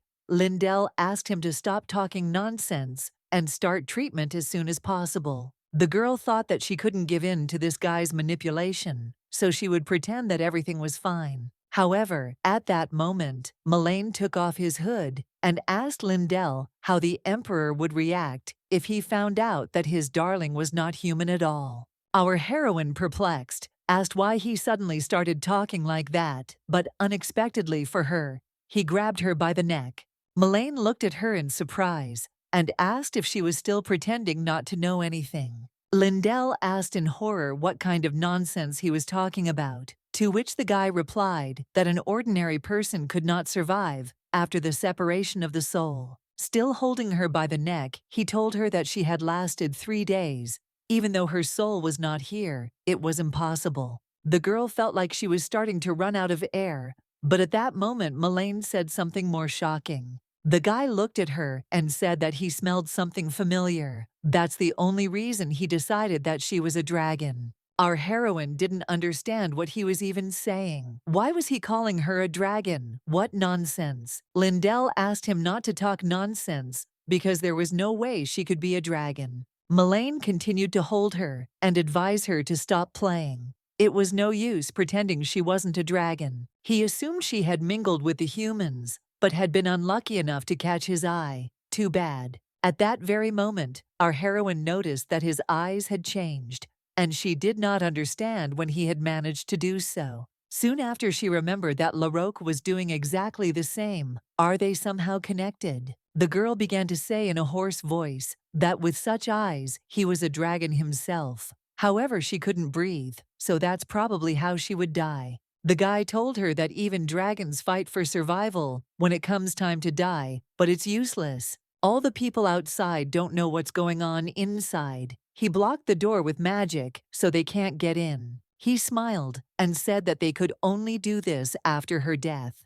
Either way, he was surprised that she barely resisted. Soon he let go of her, and she fell to the floor. He asked in surprise, did she really not have the strength to resist? Some kind of weak smell. But what happened? Could it be the separation of the soul? So the heroine didn't understand what this idiot was talking about. Melaine suddenly said that she really seemed weak. Anyway, he grabbed her face and started asking how this could be. He wanted to know the reason. Lindell, however, did not know the reason herself. The guy told her that if she can take the form of a human, then she is definitely not a cub. But why then is she so weak? Our heroine was incredibly surprised. How could he mistake an ordinary person for a dragon? What did he expect to see in her then? The girl moved away from him and said that the reason was too obvious. She was not a dragon, but an ordinary person. However, Melaine was surprised and asked why she was left alone. If she was so weak, her mother shouldn't leave her alone. Lindell was screaming because no one was listening to her. She said again that she was human, but Melaine told her that he would not fall for those words. So,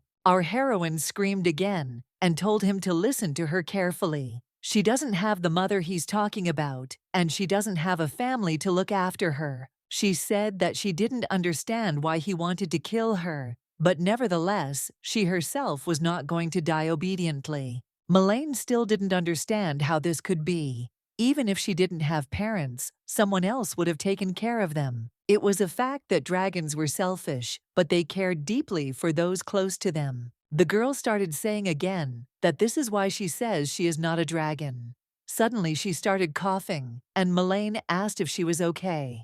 Lindell covered her nose with her hand and asked him to stop saying the same thing. He repeated that she smelled familiar and was talking nonsense that she didn't understand. The guy looked at her in bewilderment and asked where he got so much blood from. Could it be that this was also due to the separation of the soul? Lindell, meanwhile, wiped her face and continued to repeat that she was an ordinary person and dragons could not look after her. Melaine looked down at this point, devastated, and asked her if she had been abandoned just like him. With each word, he said the girl became less and less sure what this idiot was talking about. Was he really talking to her? In any case, he took her hand and said that apparently she had been driven to such a trick by the dragon. Our heroine sighed and said that it was true. The strangeness with the body appeared after the contract with LaRoque, so it was really the dragon's fault. Melaine was very upset that she was abandoned and deceived.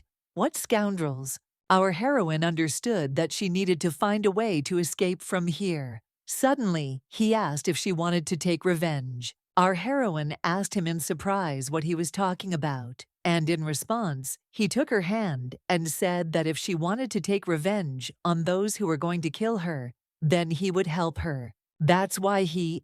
At that moment, the girl broke free from his hands and asked him to listen to her. She asked him if he had forgotten how he had strangled her. He had literally almost killed her himself. In such a situation, only he was the worst. The girl understood that there could be no talk of any revenge because she could not trust him. At that moment, the guy began to shake from the fact that he was doing the same thing as those scoundrels. Our heroine did not understand what was happening to him, but at that moment he calmed down and, taking her by the shoulder, turned to her again. As a result, the guy didn't even have time to say a word when suddenly a loud explosion was heard behind him. The reason for this was the Emperor, who created a breach in the wall, and he reminded Melaine that he had told him not to do stupid things. Our heroine was surprised that Cyanil came, but the dragon did not understand how he entered. He definitely closed the door with magic. At that very moment, Cyanil noticed blood and signs of strangulation on Lindell, so he started walking towards Melaine, saying that he was a fucking freak. A few seconds later, he used magic and asked the servant Lute, in bewilderment, how he dared to do such a thing. Without even waiting for answers, he used magic and fired a beam of flame towards the dragon. Our heroine understood that even if Cyanil was very strong, his opponent was a dragon. She needed to say this before the fight started. The girl ran up to the Emperor and asked him to stop and not attack Melaine, because he was not an ordinary person. Cyanil replied that he understood that, but that this freak was one of those who would die at his hands. Lindell was horrified and said that now was not the time to joke because he was not a human. Cyanil grabbed the girl and hugged her and said that he knew this is not a man but a dragon. Our heroine looked at the Emperor in bewilderment and asked him since when he knew about it. Cyanil answered that he knew about it all from the very beginning. He came here knowing that he was in the Temple of Lute, and he did not want to, but the matter required delay. Continuing to look at Melaine, the Emperor told him that he knew much more than he thought. That's why this time he asked not to hide anything from him. Of course, he addressed both Melaine and Lindell. Cyanil shot out flames at the same moment and pierced the wall again. Melaine admitted that for a human, he had quite an amazing ability. In that case, he said that he was still curious now about how Cyanil knew that he was a dragon. The Emperor at that moment created a portal behind him and asked why he needed to answer this question. As it turned out, it was a barrier made of mana, which meant that Cyanil had decided to protect her and fight alone. She would be stuck here and wouldn't be able to do anything. The girl knew that Cyanil was strong, but she certainly shouldn't forget that his opponent was a dragon. In a fight between a dragon and a man, it is obvious that the dragon will win.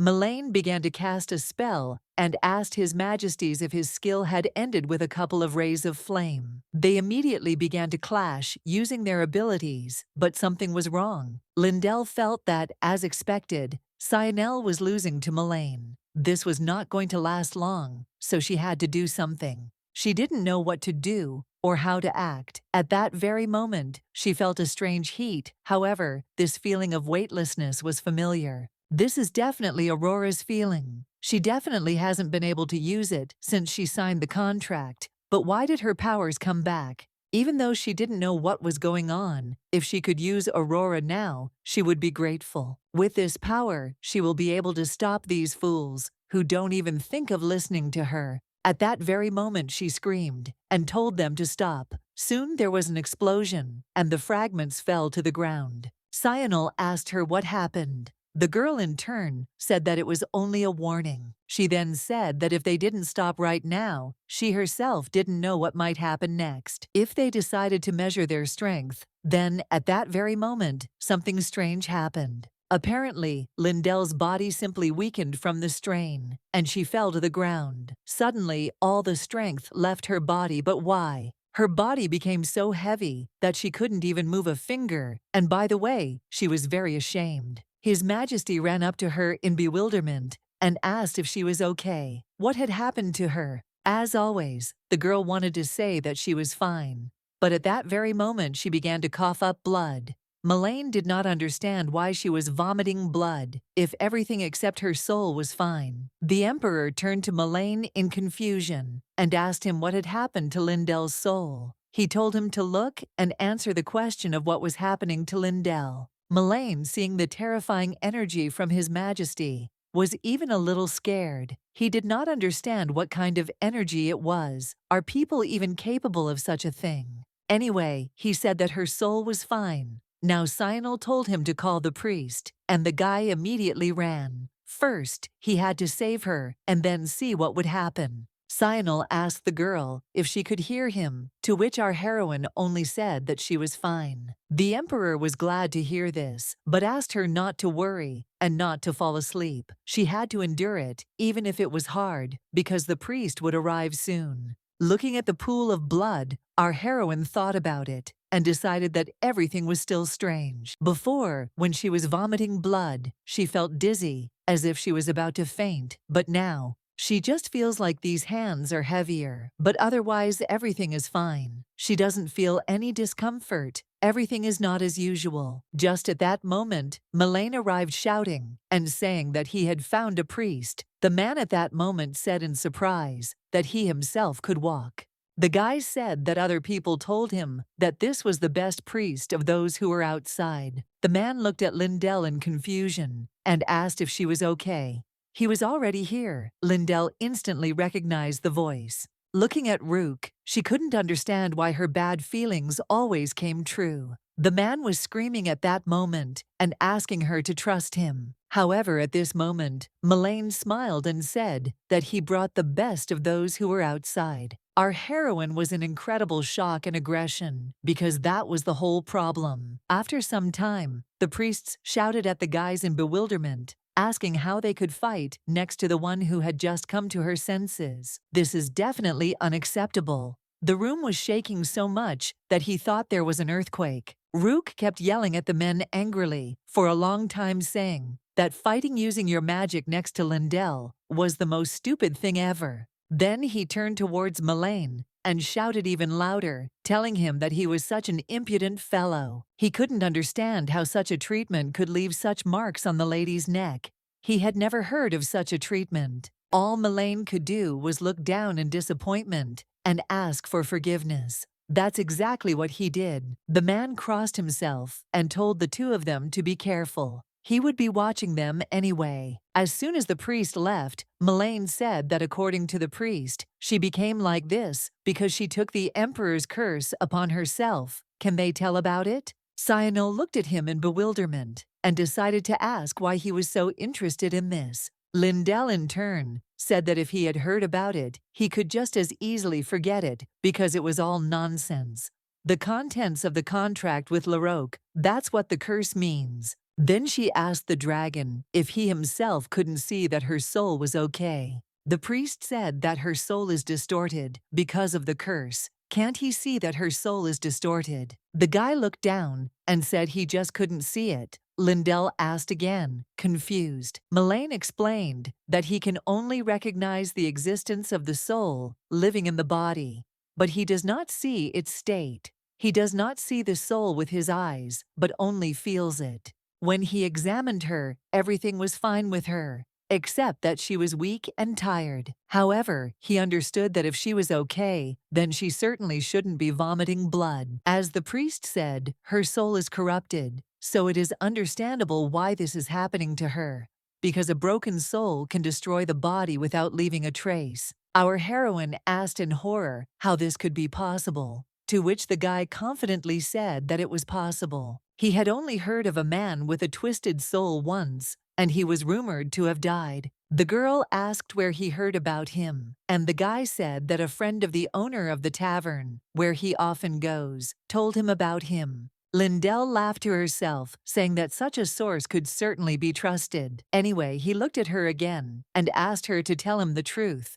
If she told him what this curse was, then maybe he could help. Our heroine, perplexed, asked him why he needed this, because he wanted to kill her. Why did he need this? Melaine lowered his gaze and apologized to her, and then to the Emperor, for trying to harm someone he cared about. He understood that it was hard to believe, but still he sincerely wanted to help, so he leaves, but promised to come back again. Again, he apologized, and soon after he used magic and simply disappeared. Lindell didn't understand anything, but decided to ask Cyanil if he really knew he was a dragon from the start. The guy nodded his head. Our heroine said in bewilderment that he knew this, but still left her alone with him. Why? The guy said that he was convinced. Lindell asked what he was talking about, to which the Emperor replied that he simply hoped that he would not harm her. Lindell assumed that as soon as he left, Melaine tried to kill her. Cyanil told her that he was mistaken,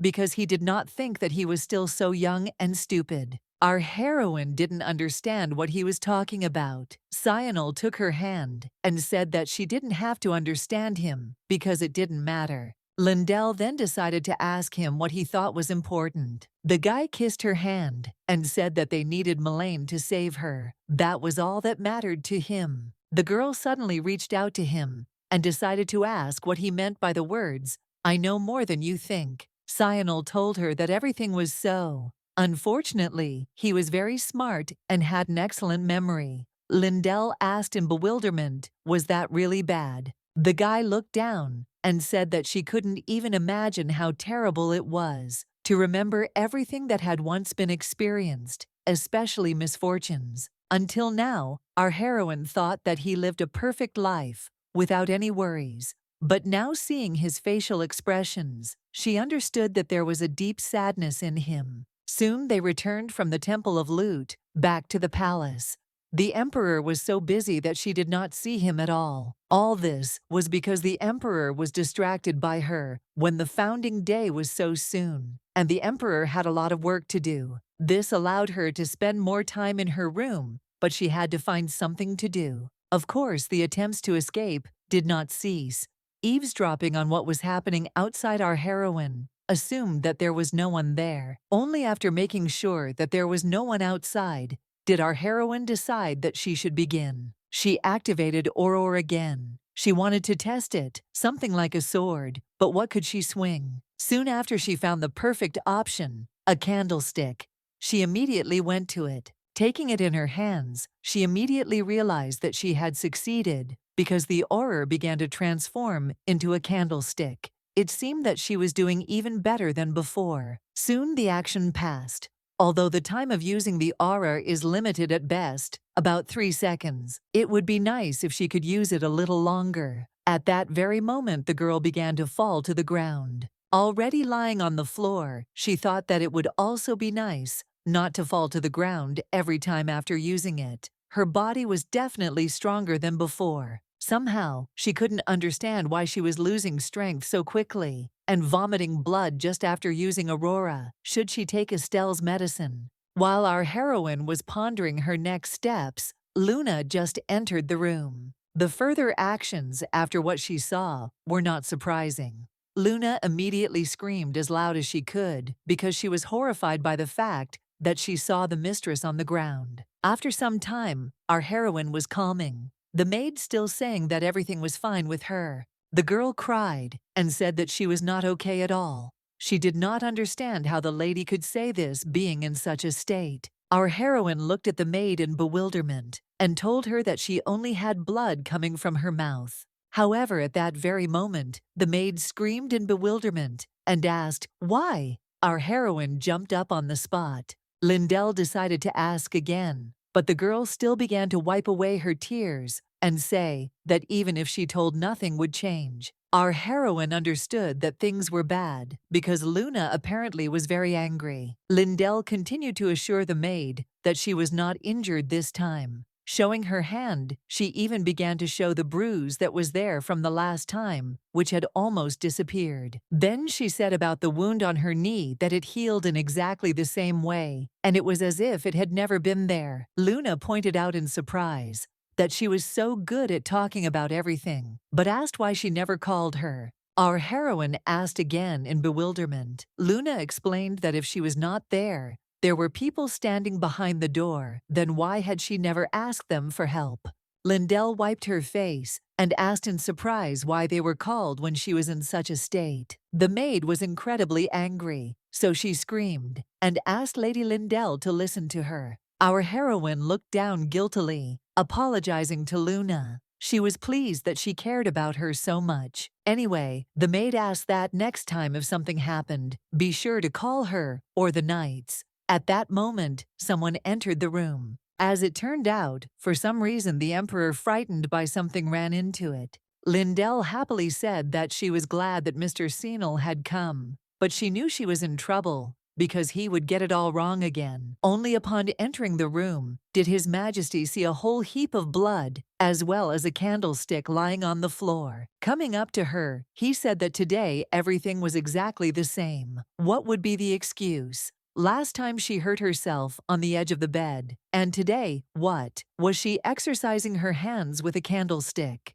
Our heroine laughed and asked His Majesty in surprise how he knew this. She really did arm exercises. Cyanil looked at her angrily and asked if she was making fun of him. The girl laughed, saying that the candlestick was just right for swinging, so she was practicing fencing. His Majesty was incredibly perplexed by the fact that she was so stubborn. She said that today was a very good day for training. At that moment, a knight entered the room and apologized, but said that he had brought the priest as requested. Soon after they switched sides with the priest, Rook remained inside, but His Majesty went out into the corridor. Cyanil couldn't figure out what the problem was. The knight apologized and said he should have been more careful. One way or another, he admitted that he did not feel any energy, and there were no signs of a fight either. Cyanil bit his nails out of nerves and said that this time the same marks remained. The marks that remain after using the aura, and they remained on the candlestick. The knight at that moment told His Majesty that he had also noticed this, but still Miss Lindell could not use Aurora. Cyanil himself understood this. Especially for Aurora, she cannot control her body properly. Also, using simple items, other than a sword for Aurora, is very difficult. She won't be able to do it, even if she wanted to. Damn! He began to scratch his head nervously, not understanding what Lindell was hiding from him. At that very moment, Luna came out of the room and addressed His Majesty. The girl admitted that she wanted to tell him something, so she asked him to give her a little time. Cyanil told her that he was busy now, so if it wasn't something important, she would tell him later. The girl said that it was important because it concerned Lindell. As soon as he heard this, he nevertheless turned around and ordered the maid to tell her right away. The girl said that something was wrong with Lindell. Cyanil looked at her in bewilderment and asked if she had called him just to say that. Luna even trembled a little while she tried to collect her thoughts. Soon she said that, to be more precise, there was something strange in Lady Lindell's behavior. It seemed to her that she smiled too often lately, But the strangest thing is that her smile looks as if she does it for show. Everything is fine, nothing serious. She has been repeating this phrase very often lately, although she had never said it before. Lindell has become completely different. She has become more cautious. Sometimes she is so categorical that it makes her shudder. However, as soon as she sees that her own maid suspects something, she starts smiling again and saying those words. The Emperor sighed heavily and said that he did not understand what she wanted to tell him. He asked her to tell him everything directly. The girl clarified and said that she noticed how Lindell smiled only when he saw them. But as soon as no one is looking at her, her face becomes impartial again, and there is always something sad in her expression. The girl explained that she initially thought Ms. Lindell was doing this because she didn't want them to worry about her. She asked her to be sure to call if she felt unwell, but she showed that she was against it, saying that she did not want to show herself to anyone in such a state. Somehow, Luna thinks that there is some other reason why she pushes people away that they all don't know about. At that moment, a girl appeared behind them, asking for forgiveness for interrupting them. But it seemed to her that Lindell was trying to cope with something dangerous alone. So dangerous that she can't ask for help. So maybe something strong has gotten in here, and Lindell is under pressure. The knight asked in confusion what nonsense this was, since there were no signs of penetration. They had all seen it. The other knight nevertheless suggested that it made sense. One way or another, the girl asked for forgiveness, but reminded them that they had seen traces of the use of the oar, and so many suspicious things. At that very moment, a priest came out of the room. So the Emperor turned to him and asked how Lindell was feeling. The man said that her whole body was weak, and she had lost a lot of blood, but he checked her physical strength, and strangely enough, her body seemed healthy. The pulse rate is the same as a healthy person, of course, except for a few bruises, but this is a small thing, so everything is fine with her. The Emperor looked at the man and said that she had lost too much blood. Was she really okay? The girl suddenly asked, what if it was the blood of the attacker? But the knight, calming her down, said that there was no one else there. The priest also said that he checked Miss Lindell's mouth, so it was definitely her blood. Cyanil then screamed and said that this was even stranger. She couldn't be okay after losing so much blood. The man also admitted that it was strange, because before she sometimes lost consciousness due to vomiting blood. But even if we accept the fact that she is fine, she still often faints, but she will definitely remain conscious. The man admitted that he himself could not understand what was happening, but he really wanted it. Looking at His Majesty, he only sighed heavily and apologized. Cyanil was wondering right now if all this was connected to the curse he was talking about. No matter how hard it was, and how much he didn't want to do it, he still ordered that the same abbot from the Loot Temple be brought here. The knight told His Majesty that they understood him, but decided to ask where he should be brought. Cyanil asked to be brought to the basement. Soon after, the Emperor asked to postpone all meetings, because he would now go to the Empress's tomb. The guy was now determined to uncover the secret of Lindell's illness. Damn Empress, he would personally find out if she had done this. After some time, he, together with Melaine, walked through the basement. The guy was surprised and said that he thought that the emperors had everything pompous, but he did not know that they had such gloomy basements. Luckily, after a while, they finally stopped. The dragon assumed that they were already there. Our hero didn't dare think for long, so he immediately opened the door and rushed inside. The thoughts in his head were relatively similar. He was angry that this damn coffin was still bothering people. Melaine was surprised that they put the coffin in this dungeon. He wondered who was inside, that they treated him like that. Looking at this coffin, His Majesty the Emperor said that this was the coffin of a criminal. Melaine immediately began to examine this coffin. As far as he knew, the current Emperor Cyanil was famous for executing his mother. He immediately assumed that his mother was in this coffin. Melaine turned around and, after a smile, asked the Emperor what he wanted. Cyanil looked at him in surprise and said that he was thinking about what he already knew. Why would he call him if it wasn't connected with Lindell? Melaine looked at His Majesty the Emperor and thought that this guy, although he was human, had something inhuman about him and behaved as if he knew everything about him. Cyanil, at this point, told the dragon that he was too simple. It was not enough that he was wandering around the castle because he was worried about Lindell. He is also conducting an investigation about the Emperor. Is he happy with him? Melaine looked at Cyanil in bewilderment and asked how he knew this. The guy said that he sent knights for him just recently, but he came running so quickly, so how could he not have guessed? He doesn't care about people, but he even found out about the mother's Empress. Then it must have been difficult, pretending to the Emperor that he doesn't know anything. Melaine said, in bewilderment, that even if he knows and can find out many things since he is the Emperor, but still, how can an ordinary person find out about such things? Looking at the Emperor, he asked him who he was and what secrets he kept. Come to think of it, he was suspicious from the moment he met him at the temple. He acted as if he already knew him. Melaine admitted that, although he is not interested in people, he remembers everyone he has ever seen. Besides, he would never forget a person with such a nasty look as his. Melaine knew for sure that he had never met him. So how did the Emperor know about him? Cyanil asked in surprise if it mattered now, whether he knew him or not. Melaine asked him again in bewilderment.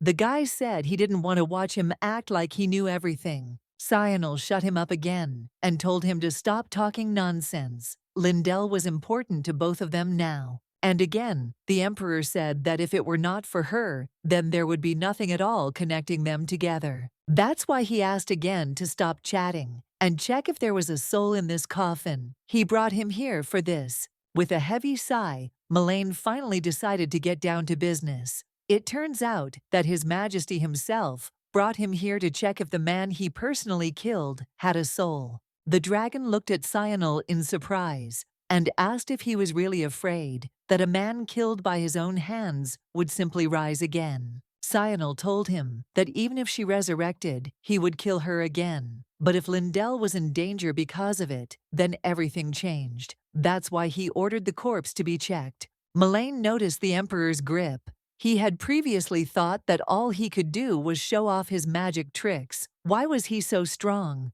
He suggested that he was developing new abilities when it came to Lindell Bodbachna. The guy said that he understood the Emperor and would check the coffin right away. Of course, he could check for the presence of a soul because he came here for Lindell. It turns out that the man in this coffin cast a curse on the Emperor, which Lindell took on herself. The whole time the process was going on, the Emperor stood nervously to the side and bit his nails. Melaine soon said that there was no soul here, and the woman was definitely dead. Cyanil was so nervous that he couldn't even control his emotions, so he constantly bit his fingers until they bled. In any case, he looked at the pot next to the coffin and asked what about it. He asked to check it too. Melaine asked the Emperor in bewilderment if he had really gone mad. How could there be a soul in this pot? Cyanil told him not to talk too much and to check right away. Melaine sighed heavily, but there was no other choice. But he still said that he was not a servant, not understanding why he needed to check the pot at all. He nevertheless knelt down and lifted the lid of the pot. He asked in horror what it was. Moving away a little, the guy asked the Emperor what he had put there. Cyanil said it was the heart of a sorcerer. Melaine said he understood it, and he understood it was a heart. But why was it still beating if there was no soul in it? The Emperor was surprised that even he had no soul. Melaine asked him if he was listening to him. Cyanil was sure that Lindell was being harmed by a curse that left no trace. Then the curse was cast by someone other than the Empress, or these were the consequences of the curse. The Emperor racked his brain trying to figure out what was causing harm to his beloved Lindell. Melaine, meanwhile, asked him to explain what was going on since he had called him. His Majesty turned around at that very moment and asked Melaine to remain in the palace.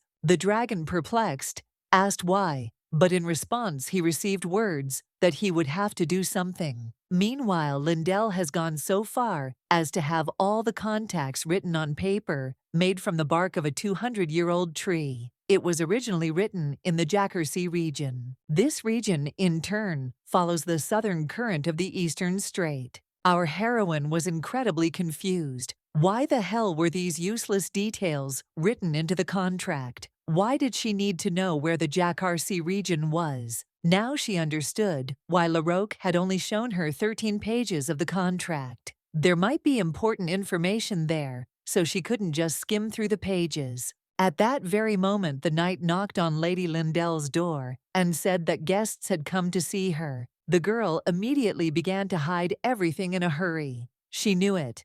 Of course, someone came to her just when she decided to read the contract. A moment later, Duke Caziars Areta entered the room and told Lady Lindell Bodebachna that they had not seen each other for a long time. Our heroine looked at him and did not understand why he came. It would be fine even if he was a duke, but why did Julia Areta come with him, who looked at Lindell with disdain and said that they had not seen each other for a long time? Lindell didn't understand why they came. She didn't even think that she would ever meet these people. If these two came to her, it only meant that Sionel had already told them that he would make her empress. Looking at Julia, who did not take her eyes off Lindell, our heroine understood that she was the most likely candidate for empress. However, she asked to hear her that it was not she who asked to be made empress. At this point, Caziars asked Lindell Bodebachna how she was feeling.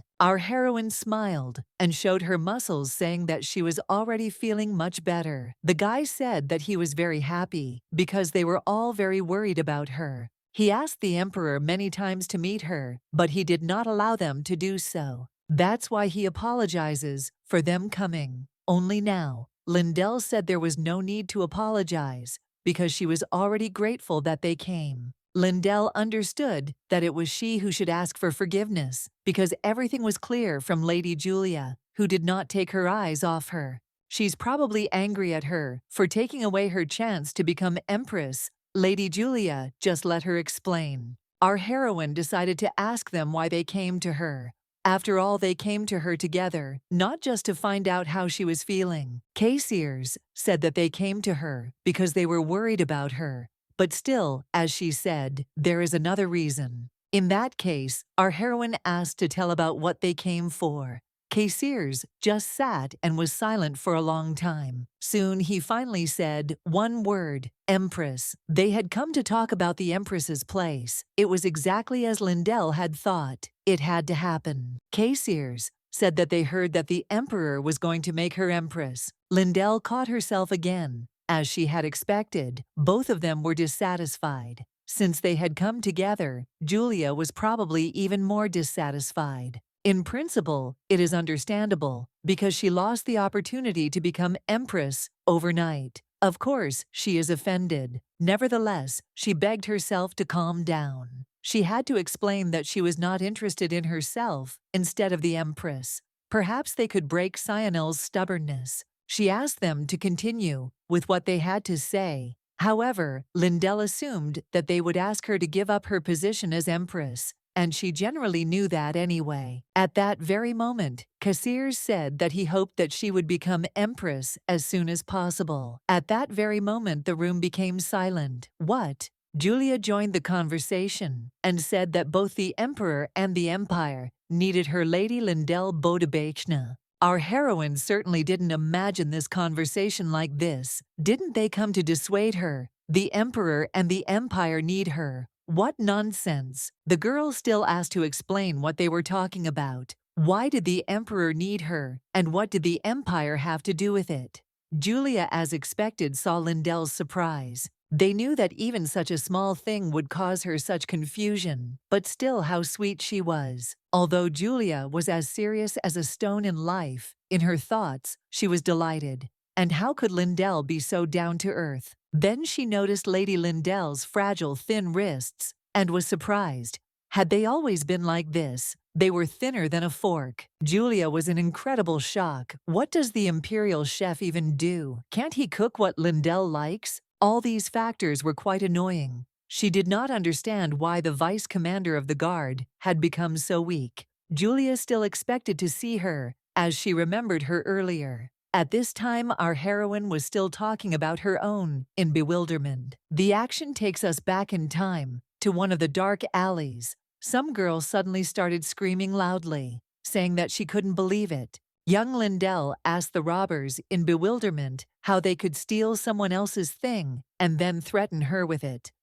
Adults can't do that to a child. Two men who had clearly already received retribution from Lindell spoke of how hard life was for them. Our heroine, nevertheless, ordered them to shut their mouths and live honestly. If she catches them again, they will be finished. Lindell was incredibly angry at the behavior of these scoundrels. Julia looked guiltily to the side all this time. Soon, the rescuer turned to the girl and asked if she was okay. In any case, she said that this area was dangerous, and there were a lot of suspicious people. Hearing nothing in response, our heroine assumed that this girl was from a rich family. She asked that next time she go with an escort. However, this time Lindell told her that she would take her to where she needed to go. She was so happy when she met her at the palace. Lindell had seemed strong and fair to her since she was a child, and she expected to see her like that, and hoped that she would remain like that. However, now looking at her already more tired, she felt even more sorry for her. That was exactly how Julia saw her.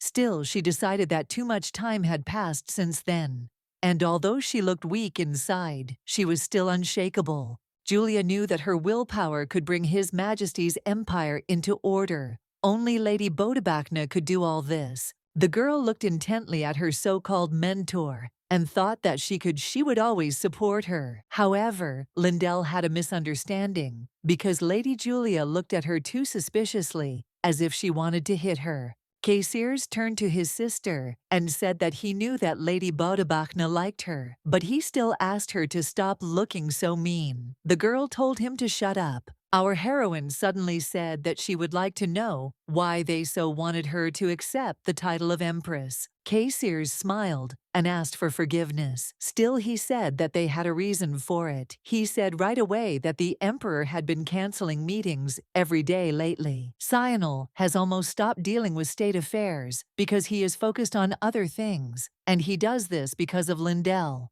Julia clutched her fan in anger and asked her brother to speak normally. As Lindell was uncomfortable, Casiers immediately said that he did not blame her for this. She simply misunderstood them. His Majesty's obsession is getting worse every day, which is why she is locked up here. Casiers even said that he actually thinks she is more of a victim. Lindell sheepishly asked if they really thought so. The guy then said that as far as he knew, she still loved the Emperor too. He was convinced of this after he saw her.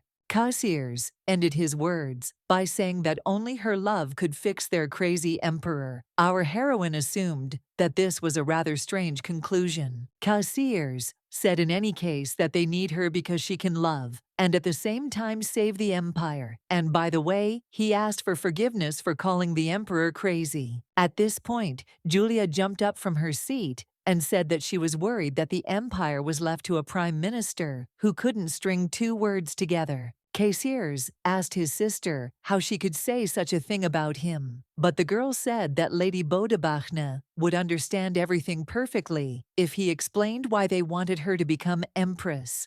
The girl decided to explain everything. Instead of her good-for-nothing brother, the aristocracy wants to make her Empress for only one reason. Her personal qualities are to blame for everything. Our heroine asked in surprise if it was really about her abilities. Julia told her that the wisdom in understanding a situation, the far-sighted insight, and the ability to understand people all belong to her Lady Lindell Bodabachna. She possesses all these qualities, and that is why one cannot refuse the position of Empress being an ideal candidate. Our heroine, nevertheless, said that Lady Julia also possesses the same skills. The girl sighed and said that not everyone was able to see this, but imagining Lady Lindell Bodabachna as an empress was another matter. Soon she got up from her seat and walked towards Lindell, telling her that she wanted to say something. Our heroine knew that she was unhappy as expected.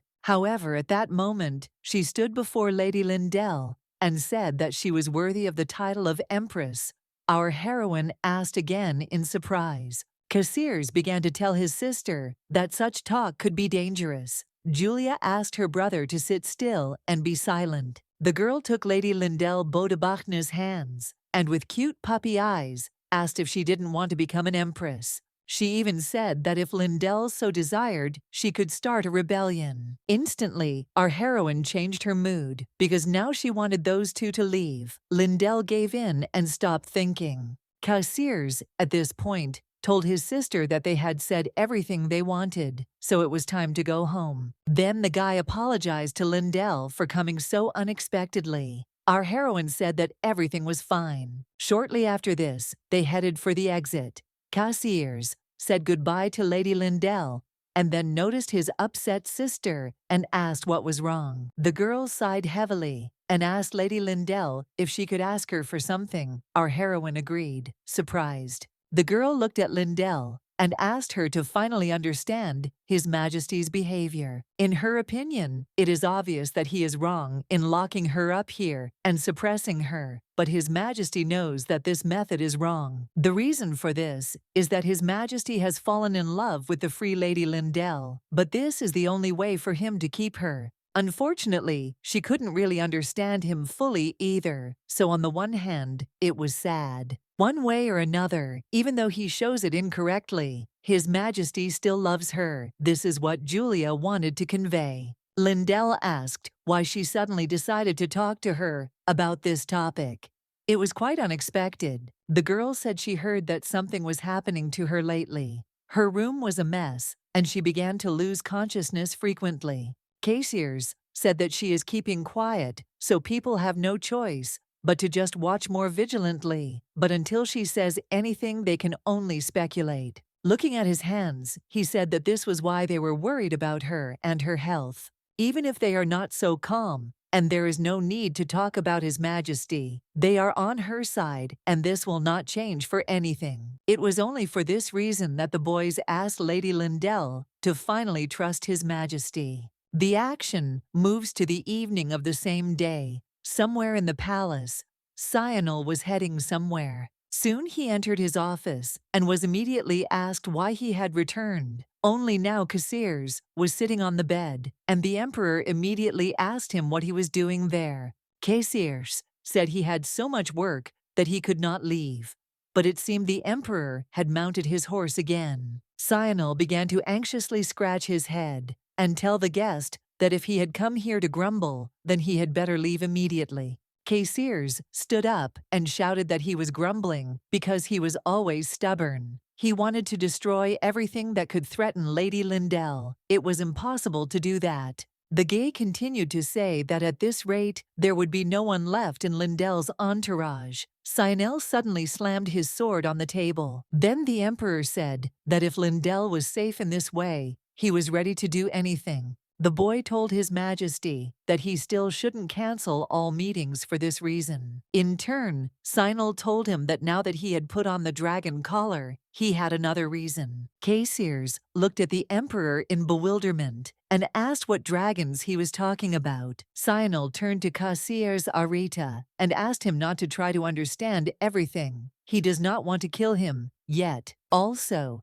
His Majesty seemed to be even busier now than he was. Then he asked if he had really gone to Lindell. Cassiers screamed and said that he went to beg her to stop him. Some nobles are starting to rebel because the meetings are constantly being cancelled. Sionel himself must understand that his rule is now in a precarious position. The Emperor's personal affairs were to blame. The man sighed heavily and told Cassiers that he had even more complaints. He asked to stop talking about it and bring him documents on drug distribution. He was already tired of catching them. Cassiers put some more letters on the table, saying that if he did this too, the nobles would notice. Still, they asked him to stop. His Majesty looked at Cassiers in bewilderment and asked whether he should pay attention to what people thought of him. He asked the boy not to make him laugh and not to do stupid things. Cassiers, as expected, that only Lady Lindell could cope with His Majesty.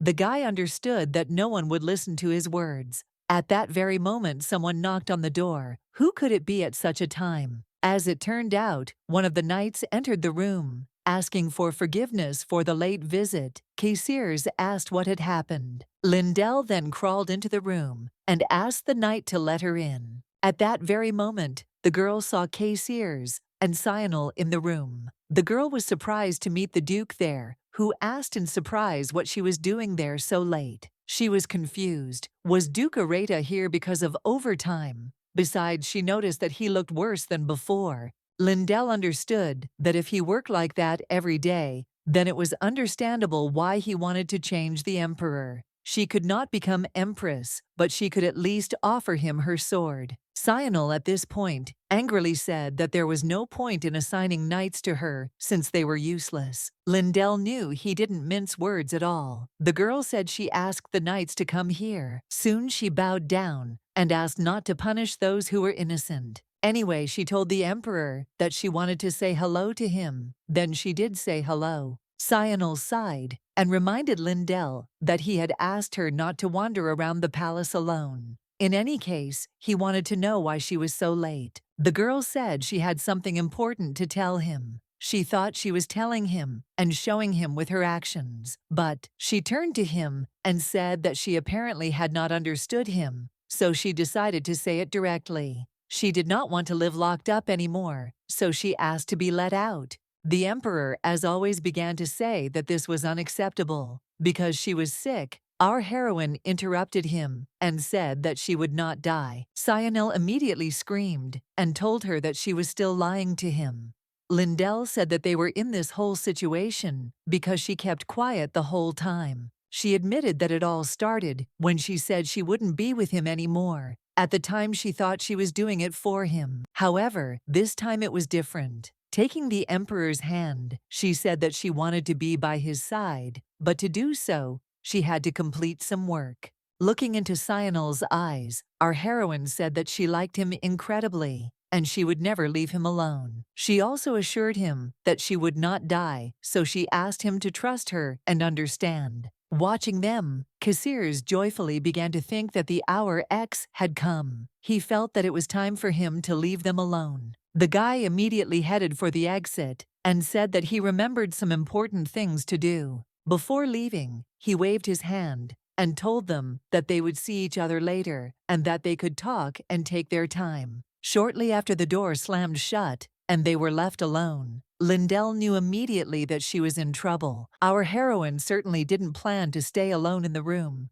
Looking at the Emperor, she noticed his face, the expression of which spoke for him. It was as if he was ready to kill someone right now. It was in her head that Sionel would ask her, incredibly embarrassed, if she had spoken about her feelings sincerely, that she would not leave him. Lindell should have put on the sweetest smile and told the Emperor that she had only him in her heart. At the end, they were supposed to start dancing, but apparently this plan was too naive. In any case, the girl did not understand why he was silent. He should at least say something. Sionel suddenly said that he was listening to her so she could speak. Lindell said in surprise that he should now answer her question. She would like to hear what he thinks about what she said. The guy said what he was thinking. Our heroine then asked to find out what he was thinking about right now. The Emperor looked at her and said that in his head, he was thinking about what thoughts were stored in this little head. Our heroine didn't understand. Was he really adding fuel to the fire? One way or another, there was a better way. Sionel suddenly asked how much more she was going to exceed his expectations. Lindell, puzzled, asked what that meant. He wanted to know what she had been hiding from him all this time. He thought she would tell him or explain it to him, and this moment had finally arrived, and he was getting a confession from her. In any case, he took her hand and pulled her towards him. Sionel said that was fine too, but he really couldn't handle her. Our heroine was incredibly embarrassed, so she began to tell His Majesty that at this rate, her heart would jump out of her chest. At that moment, the guy kissed her hand and said that just a few minutes ago, he was angry, but how nice it was to hear such words. However, Lindell at that moment covered his nose and said that if he liked it so much, he should have said so right away. Lindell was perplexed about how she got so upset when he didn't answer her. Cyanil asked why she was upset if she already knew his feelings. The girl asked in confusion what she could know. The guy told her straight out that she knew that he was in love with her. Lindell's eyes were spinning. She had to pull herself together. She reminded herself that she had promised to be decisive, no matter what she heard. That was why it was not Cyanil sitting in front of her, but potato. In front of her sits a beautiful potato that will not change her behavior for anything. Cyanil approached her in bewilderment and said that the Emperor was sitting in front of her now, and for some reason she was thinking about something else. He, looking into her eyes, told her that she was quite brave. Lindell pulled away in confusion, saying that he was too close. He must understand how handsome he was. Cyanil said that he did not understand what she was talking about. In any case, he turned to her again and asked her to tell him again what she had said. Lindell said he was handsome. Cyanil sighed and said that was not what he meant. He reminded her that she had said that she liked him. He asked her to say it again. The girl said in surprise that she had already said it, and did he really want to hear it again? She said that just looking at him makes her heart feel like it's going to break. She doesn't just like him, she loves him. Cyanil was incredibly happy to hear this. In response, he said that he loved her too. He always wanted to tell her this. Lindell was crazy about how handsome he was. Was this the day her unrequited love was answered? The girl smiled and said that she understood him, so she asked him to stop teasing her. Cyanil said in surprise that he wanted to tell her about his feelings as soon as he saw her. Lindell screamed and said he was doing it again. She asked him not to tell her lies. Cyanil said he understood that she didn't believe him. One way or another, he told her that she could be angry and swear at him because it was all his fault. Our heroine asked him again in bewilderment and soon told him that she was fine, so he shouldn't cry. Cyanil admitted that he is afraid of losing her and wants to believe her. And moreover, he should believe her, but he cannot. Unlike her, he has too many fears. He was too self-confident and trusted people easily, and that is how he lost everything. Holding Lindell tightly, he explained that he no longer wanted to be unhappy. The guy kept hugging her, asking her to stay close to him. He wanted to hear her say that she loved him and that she would not leave him. Our heroine stroked his head and told Cyanil that she would not leave him. She herself wants him to be happy, or rather she has wanted him to be happy since the first time she met him. She thought she would make him unhappy, but fortunately it was not so. The girl said that she did not know why he was so worried, but the way not to lose her was very simple. Approaching him, she said that he should continue to say the same words as he did today. At that very moment their lips finally met. Lindell asked Cyanil to love her. Shortly after that long-awaited kiss, Cyanil stroked the girl's face and said that she could now do whatever she wanted. Lindell asked if that was true. The guy asked, in surprise, if it really looked like he was lying. Our heroine smiled and said that she didn't think he would allow it so quickly. Cyanil said he was still scared, but he liked seeing her free. And besides, she told him a way not to lose her, so she will trust this way. He said he was confident he could use this method, and soon returned to her lips. After that day, Cyanil removed the knights he had placed for Lindell because they were no longer needed. Although he still forbids her to go outside the castle, she received the Empress's castle and felt calmer. After she arrived here, the pressure on her to become Empress increased. Still, she wasn't going to become Empress right away. That wouldn't have happened without it, although all of them were under pressure to some extent. However, our heroine thought, so only until this morning. This morning, Cyanil was looking after her and stood next to her, even during training. Our heroine asked him in surprise if he was busy, to which the Emperor replied that he was busy. He was working right now. Can't you see it? The girl told him that if he was busy, she advised him to go to the palace to work. Cyanil reminded him that he told her that he was already working. Taking care of the future Empress was also his job.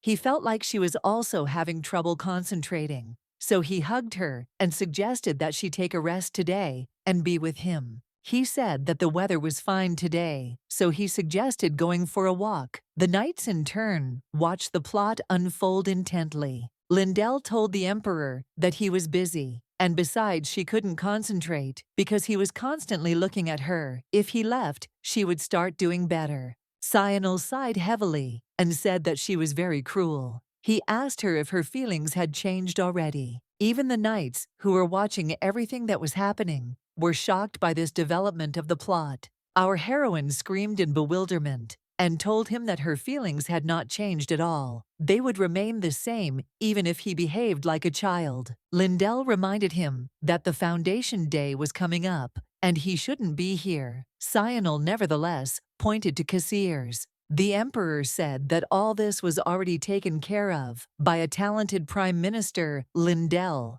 assumed that his talented Prime Minister was about to start a rebellion. Every time she sees the Duke, she feels very sorry for him. It seems to her that he is becoming thinner and more emaciated. Our heroine asked Sionel if she could hear him. The guy, in turn, suggested that she go to the gardens to rest. The girl realized that apparently he couldn't hear her after all. Lindell approached His Majesty and asked him to leave her alone because this is not freedom. The guy looked at her again in bewilderment and asked if she really didn't want to be with him. And again that pitiful look. Our heroine told him that it was useless to make such a face at her. She asked him to return to the palace quickly. Sionel once again lowered his head and said plaintively that he had apparently gotten to her. The boy apologized and said he would control himself. The knights behind him began to assume that His Majesty was acting this way because he was in love with Lady Lindell.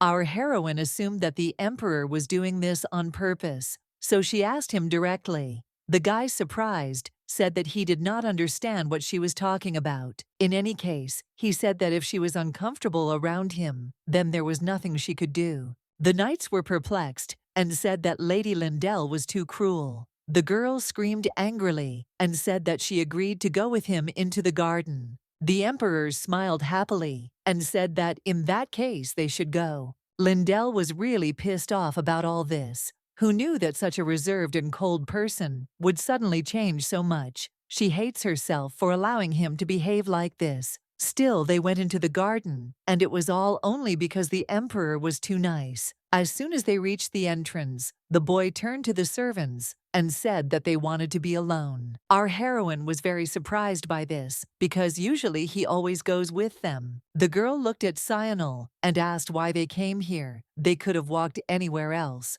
Entering inside, the Emperor told her that she loved flowers. Our heroine asked again in surprise. She said she rather liked bouquets of sausages, something like this. However, Sionel continued to say that she preferred small and fragrant flowers. He pointed down and showed her some beautiful, small, neat flowers, saying that she liked those better. Our heroine, as soon as she saw them, was perplexed and said how beautiful they were. She was surprised that they were there and that she liked these flowers even more than sausages. The girl asked the Emperor how he knew that she would like such flowers. It was still so surprising that he knew more about her taste than she did. Could he really read her mind? What should she do then, since she had already imagined too much about him? Sionel sighed at that moment and told her that she was thinking about something strange again. Taking her hand, the Emperor said that only her gaze usually involuntarily falls on what she likes. That's why he can see every little thing, and he's been watching her even longer than she thinks. He immediately reminded her that last time he said that he wanted to tell her that he loved her from their first meeting. Looking at her, he said that he had held back with all his might in order to get to know her as much as possible. Lindell thought he wasn't interested in her at all and didn't know he was so attentive to her. Apparently, she knew little about him. However, he said that if she had no questions, they could move on. Smiling, he said that he wanted to show her something else. And these flowers were just the beginning. Walking through the greenhouse, our heroine thought that although she had lived in the Imperial family for a long time, she had no idea that the greenhouse was so beautiful.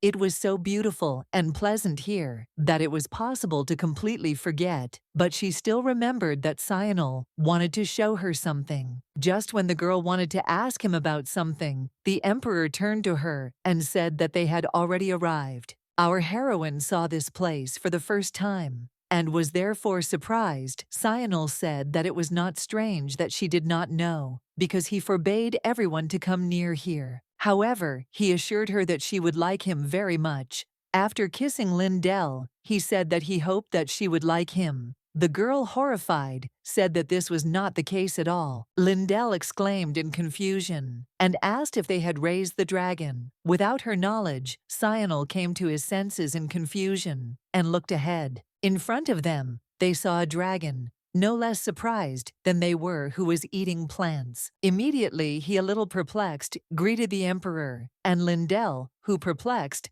asked how a dragon ended up in the Imperial greenhouse. Our heroine looked at Cyanil and asked if what he wanted to show her was really a dragon. Nevertheless, Cyanil asked the bastard through grinning teeth why he was here. Apparently, this was not what he had in mind. Without waiting for an answer, the Emperor again asked the dragon what he was doing here. Coming closer, he told him that this was completely unworthy behavior for a great dragon. At that moment, he guiltily turned away from them. Nevertheless, Cyanil asked the dragon in surprise if he really wanted human flowers so much that he burst in here. The dragon asked the Emperor to shut up, asking if he really thought he was eating them because he wanted to. Our heroine immediately realized that dragons feed on flowers, but she had never seen Larocque eat flowers. However, what was more surprising was that the Emperor and the dragon spoke so boldly to each other. How long had they known each other? Although if you think about it, Cyanil hates dragons, so she couldn't tell him about the contract. Then what's going on here? Cyanil suddenly told the dragon that he was pathetic.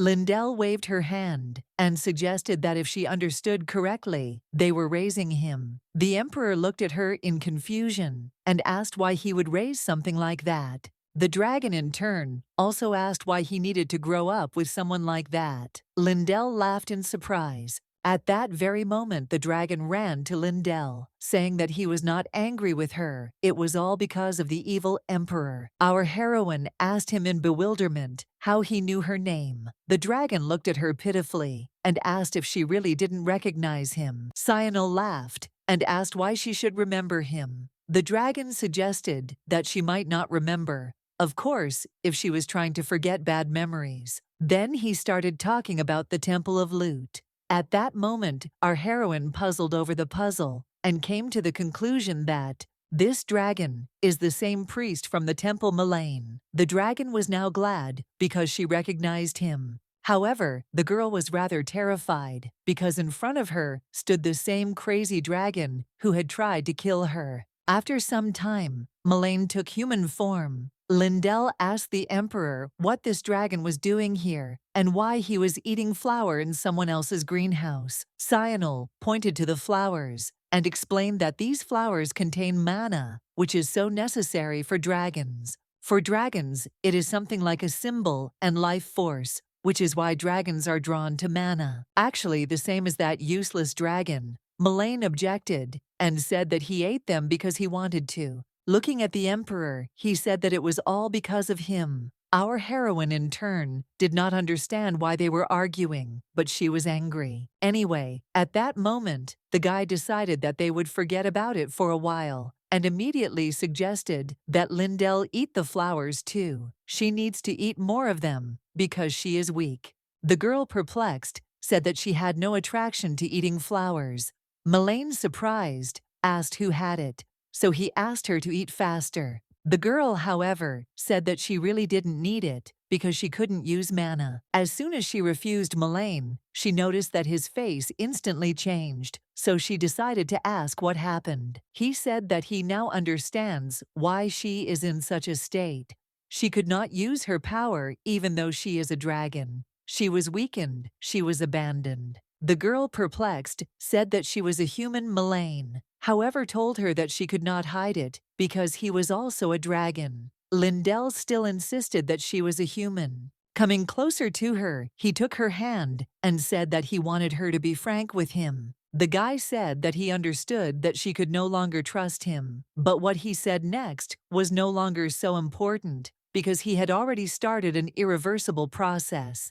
Because Melaine got a little confused about who was who, Cyanil decided to remind the dragon and hit him on the head. The dragon, perplexed, told the emperor that he was a psycho gone mad. Why was he fighting? Cyanil, perplexed, asked how he dared touch her. The guy assumed that Lindell had nothing to say to him. He should be grateful that they let him stock up on mana, so he better get lost. Melaine nevertheless reminded the emperor that he needed mana because of the tasks he assigned him. He had been patient with everything for too long. Lindell was tired of hearing this senseless squabble, so she stood between them and told them to shut up. She started telling them that they were not children. But then why were they behaving like that? Everyone urgently needed to calm down. Then she turned to His Majesty and asked what kind of work he was entrusting to the dragon. Cyanil said he gave him the job because magic could be useful. Melaine laughed in bewilderment, saying that it was not he who gave him the job,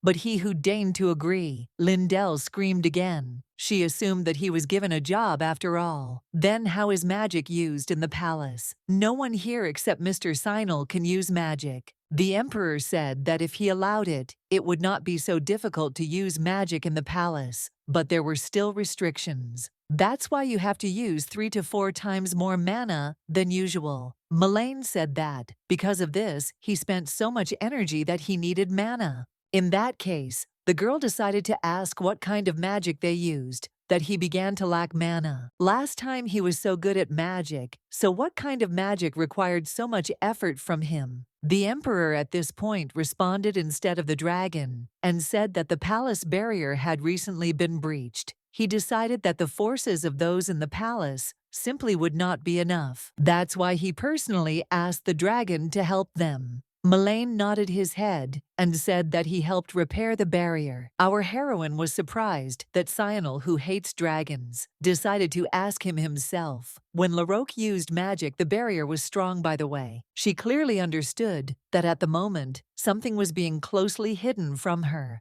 Just a few days later, Cyanil was again busy with matters of concern to the emperor. Perhaps the duke, who was barely hanging on while doing Cyanil's job, decided that at this rate, he would simply die. That's why he dragged Cyanil along with him. Thanks to this, after her release, she seemed to truly feel free for the first time. Moreover, she received an invitation to a ball on the occasion of a national holiday. The girl turned to the maid and said that although it was a ball, she did not think that this dress would suit her. She wanted to know if she could go in uniform. Luna asked in confusion what Mrs. Lindell was talking about. This time she would not go there as a guard, but as His Majesty's partner. Our heroine, nevertheless, said that such a dress, all in lace, beautiful and bright, would be more suitable for a nice lady, and not for her. Luna didn't understand what was so special about just wearing this dress. She assured the lady that she would look beautiful in anything. Shortly after these words, she put on the dress at Lindell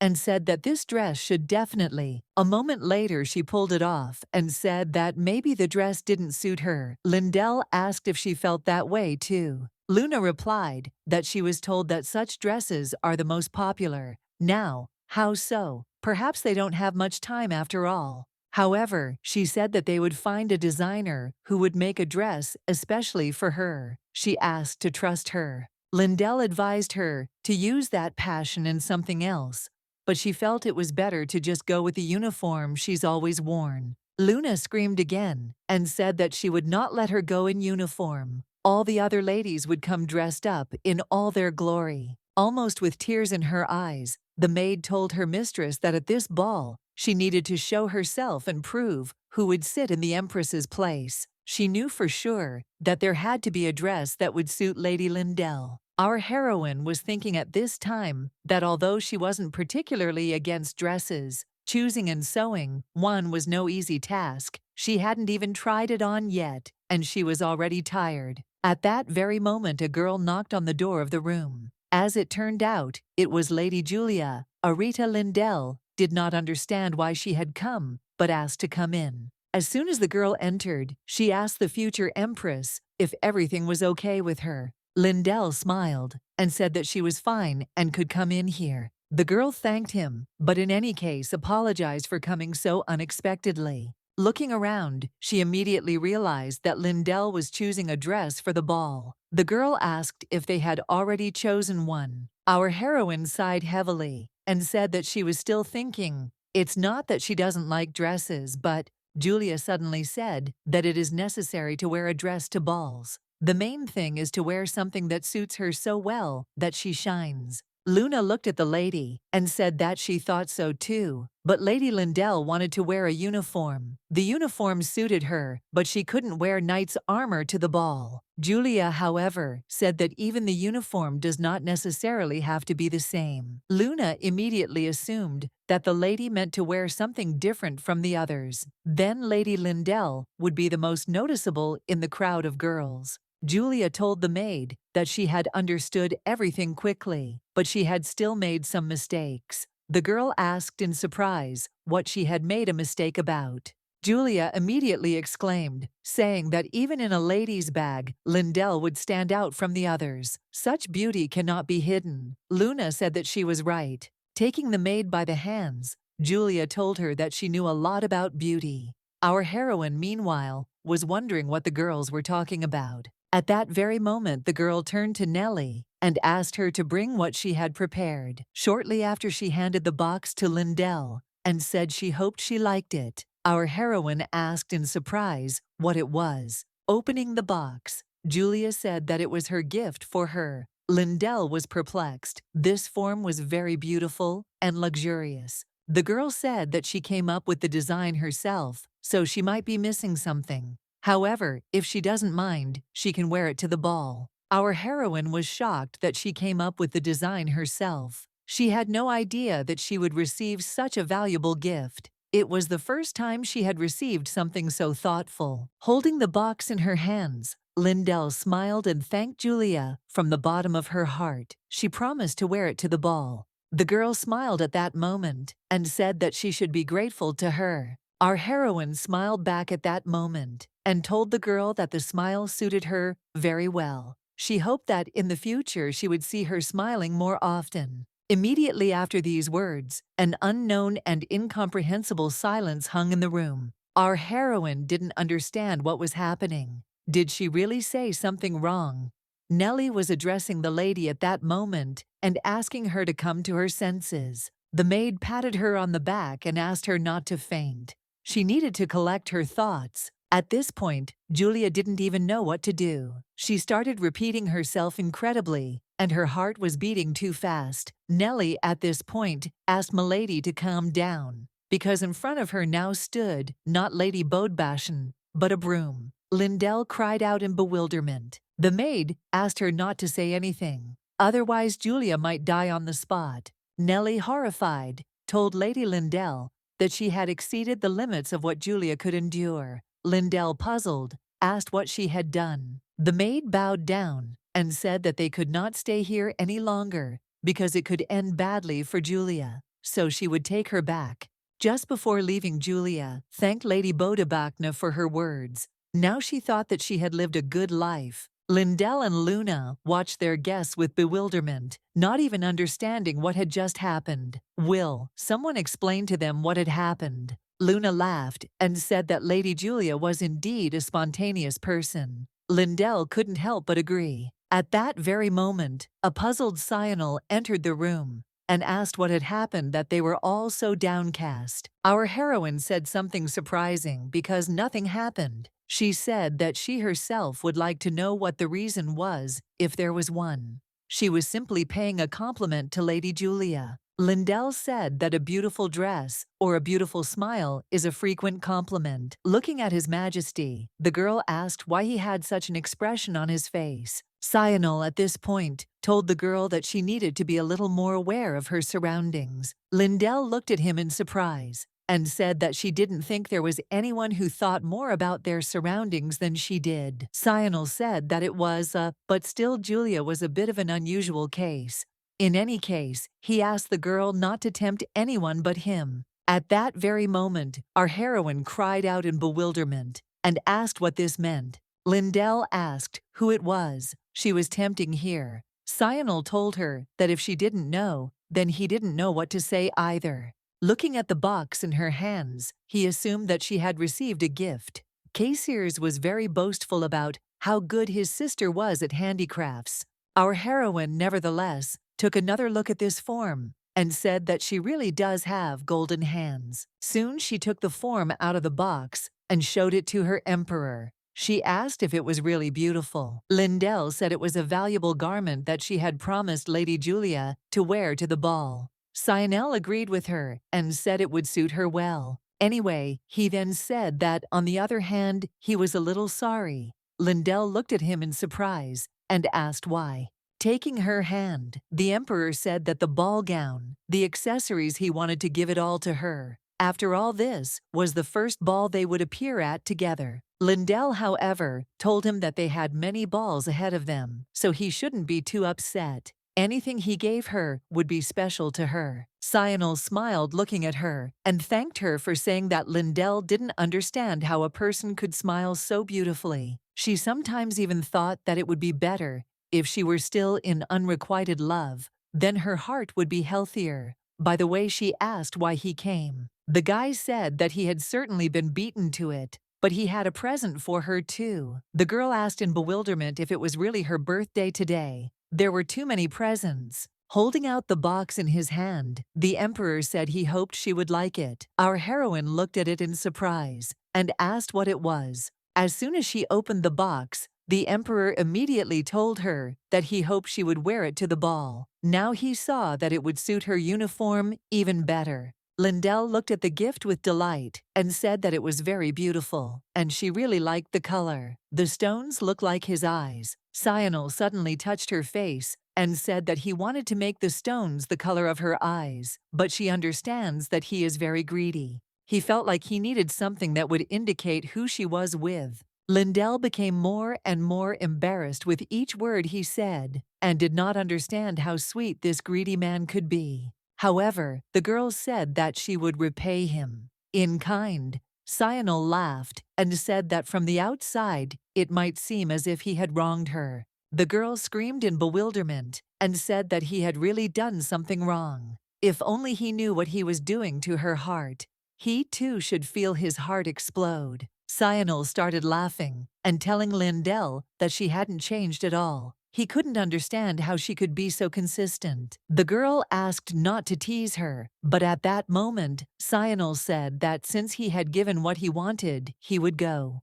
Lindell, confused, asked if he was leaving already. The emperor turned to her and reminded her that she loved freedom, so he thought she wanted him to leave. The girl nevertheless told him that it was not necessary to leave like that. The guy laughed anyway and said that he would be back soon. Soon, our heroine was left alone with herself. Sometimes such peace seemed like a dream to her. She also felt like she was going to burst because she couldn't handle the heat. In any case, she could still control herself now. However, if it gets any worse, then she might have to use the medicine Larocque gave her. Although looking at it, she understood that if it was ordinary, then there was no need to take it. With a heavy sigh, the girl asked when Larocque would finally arrive. At that moment, someone whispered to the girl who Larocque was. Our heroine jumped up in bewilderment. She asked in horror why he entered so quietly. Melaine laughed and told her that there was a way for everything. From what he had heard, she had been feeling better lately. Lindell sighed and told him that he could see her in general. She thought to herself that even though Melaine had done nothing wrong, he was already pissing her off.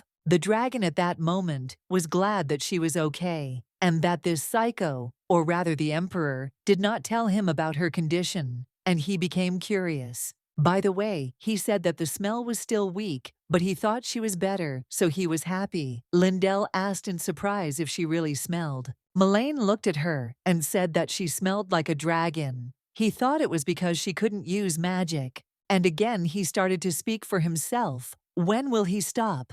Our heroine told him straight out that she was tired of hearing the same thing. She was born a human and lives a human life, and she will die a human too. Does Melaine understand what she is talking about? He turned away and said to himself that it must be very hard for her that she wanted to become a human so much. He apologized to himself. The girl, perplexed, told him that he had confused his thoughts with his words. Anyway, the dragon asked if she really wanted to become a human because she couldn't use mana and no one needed her. Using mana wasn't that important. Our heroine said he was right. Mana was absolutely unimportant to her. Melaine said she was great. The main thing was that she was Lindell. The girl sighed and said that they were done with this topic. Now she wanted to know why he came to her. The guy looked at her in surprise. Our heroine assumed that he had come to tell her something important and in secret from Mr. Sinel. Looking again at the now strange dragon, the girl ordered him to tell her why he came here. Melaine looked down in surprise and said that he only came to check on her condition. Lindell asked him to lie more convincingly because he couldn't even look her in the eye. She asked what the problem was. Melaine was still silent, so our heroine screamed in confusion and ordered him to answer her questions. The guy, horrified, said that he would tell her now.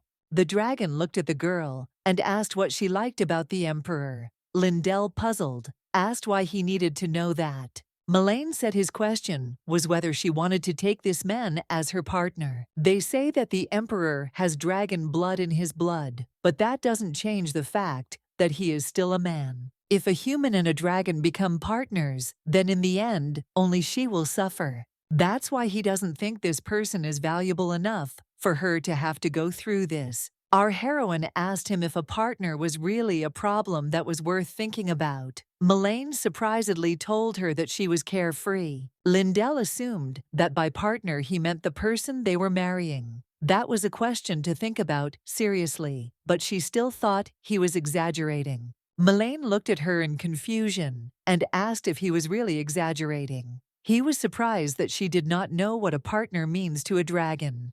The boy suggested that it was because she had been separated from her pack since she was a baby. Lindell didn't understand what he was talking about, but asked him to stop looking at her with pity. Our heroine suddenly asked the dragon if the Emperor had asked him to find out about the Empress. Melaine asked in surprise what she was talking about. He assumed the Emperor had told her something about partners. Lindell asked if they were really called partners. He had already asked her to become Empress. Melaine's expression changed at that moment. He asked again. The dragon couldn't believe that this psychopath had done this. Lindell looked at the dragon in horror and asked what was causing him to get so worked up. Melaine told her that the Emperor was not himself. In anger, he said that if Sinel had been in his right mind, he would not have dared to ask her for such a thing. The guy said that he understands that Lindell likes the Emperor and that she values him, but he asked to think again about partners. After all, even though he said it, he will say it again.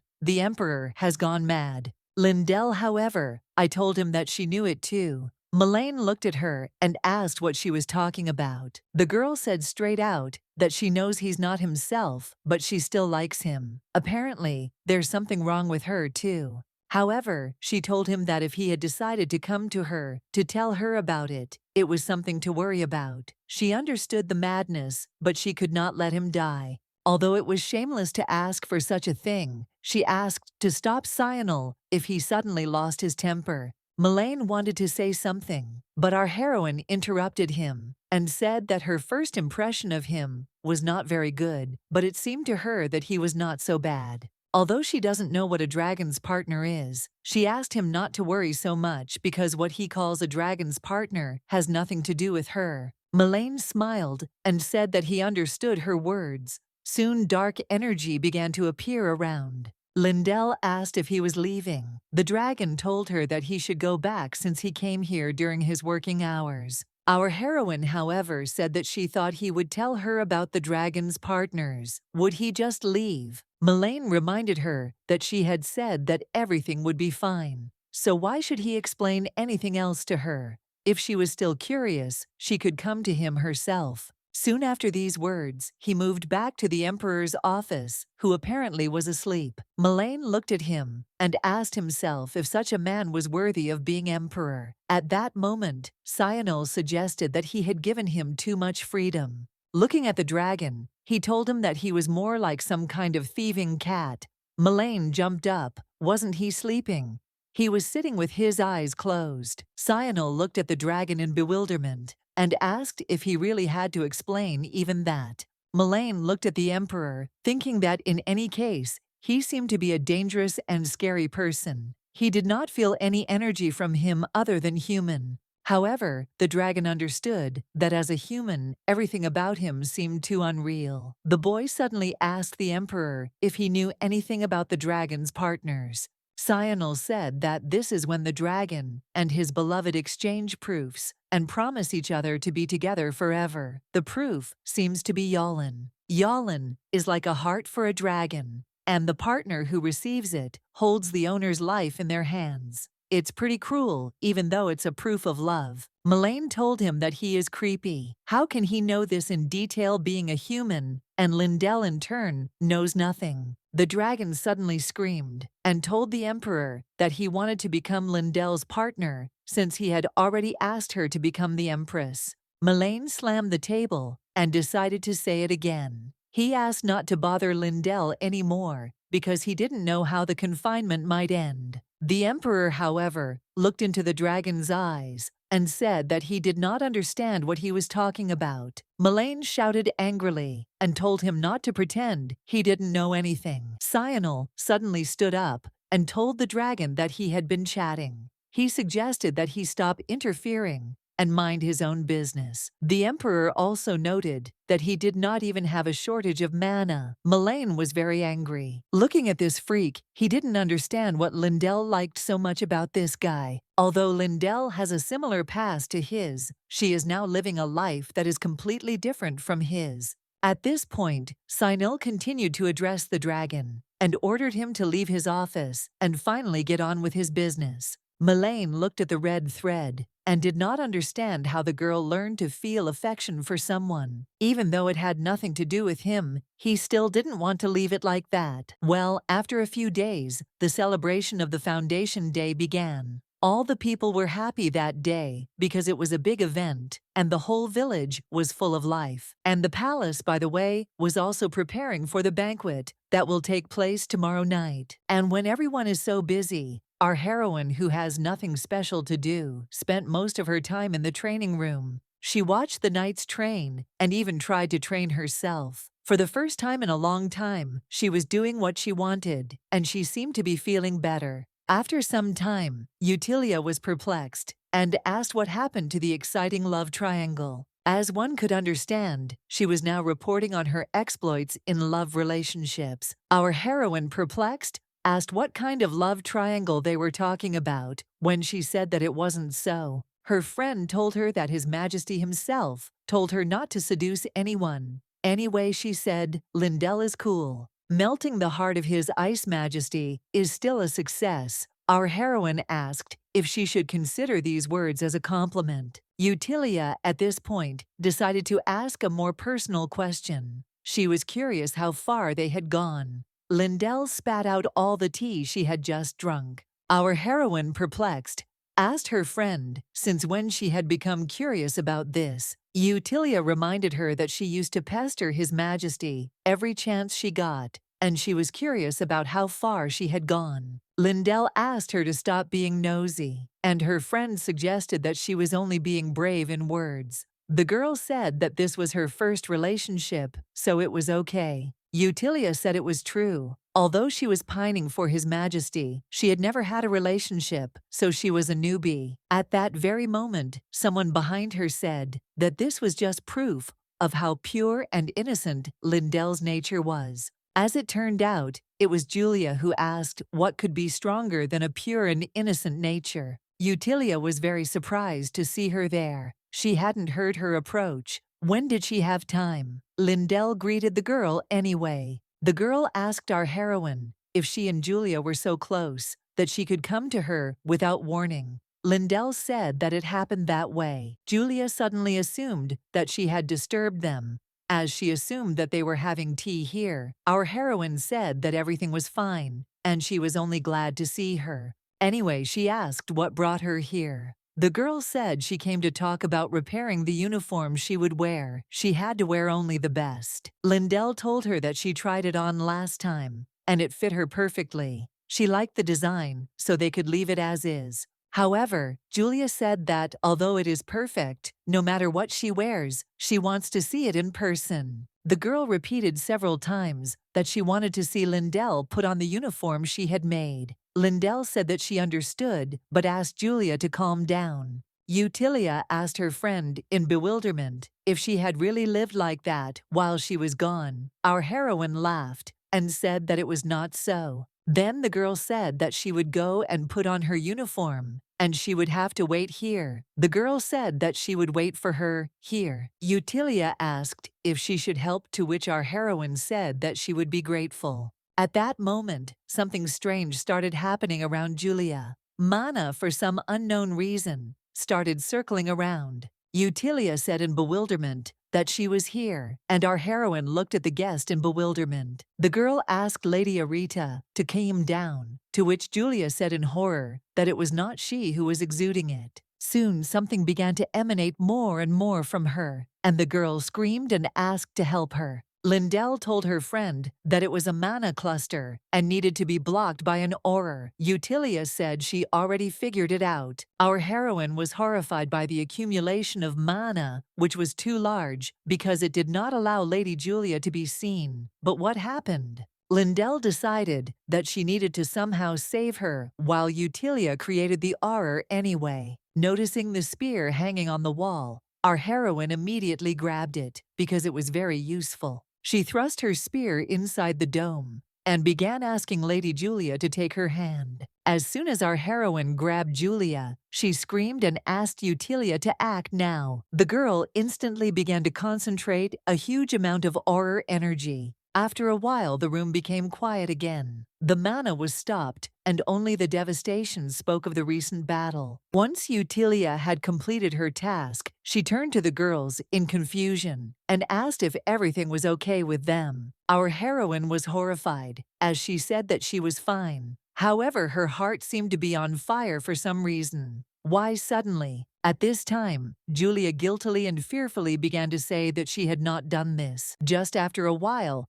people ran into the room asking what the noise was. The man entering the room asked why the doors were broken, but then he noticed everything else. The devastation was incredible, so he asked in bewilderment what had happened here. Utilia told the butler that there was a mana cluster here with Lady Arita at the center. The girl immediately ordered that His Majesty be informed that someone from outside had attacked the Imperial Palace. After some time, knights gathered in the room and examined all the traces. Creon Frutante of the Imperial Guard looked closely at what they had found. In the end, all they were looking for in the courtyard area was mana boosters and barrier destroyers. Utilia said that it was indeed an attack. She thought it was strange that a mana surge experienced by low-ranking mages appeared in a mid-ranking mage, plus mana boosters and even barrier destroyers.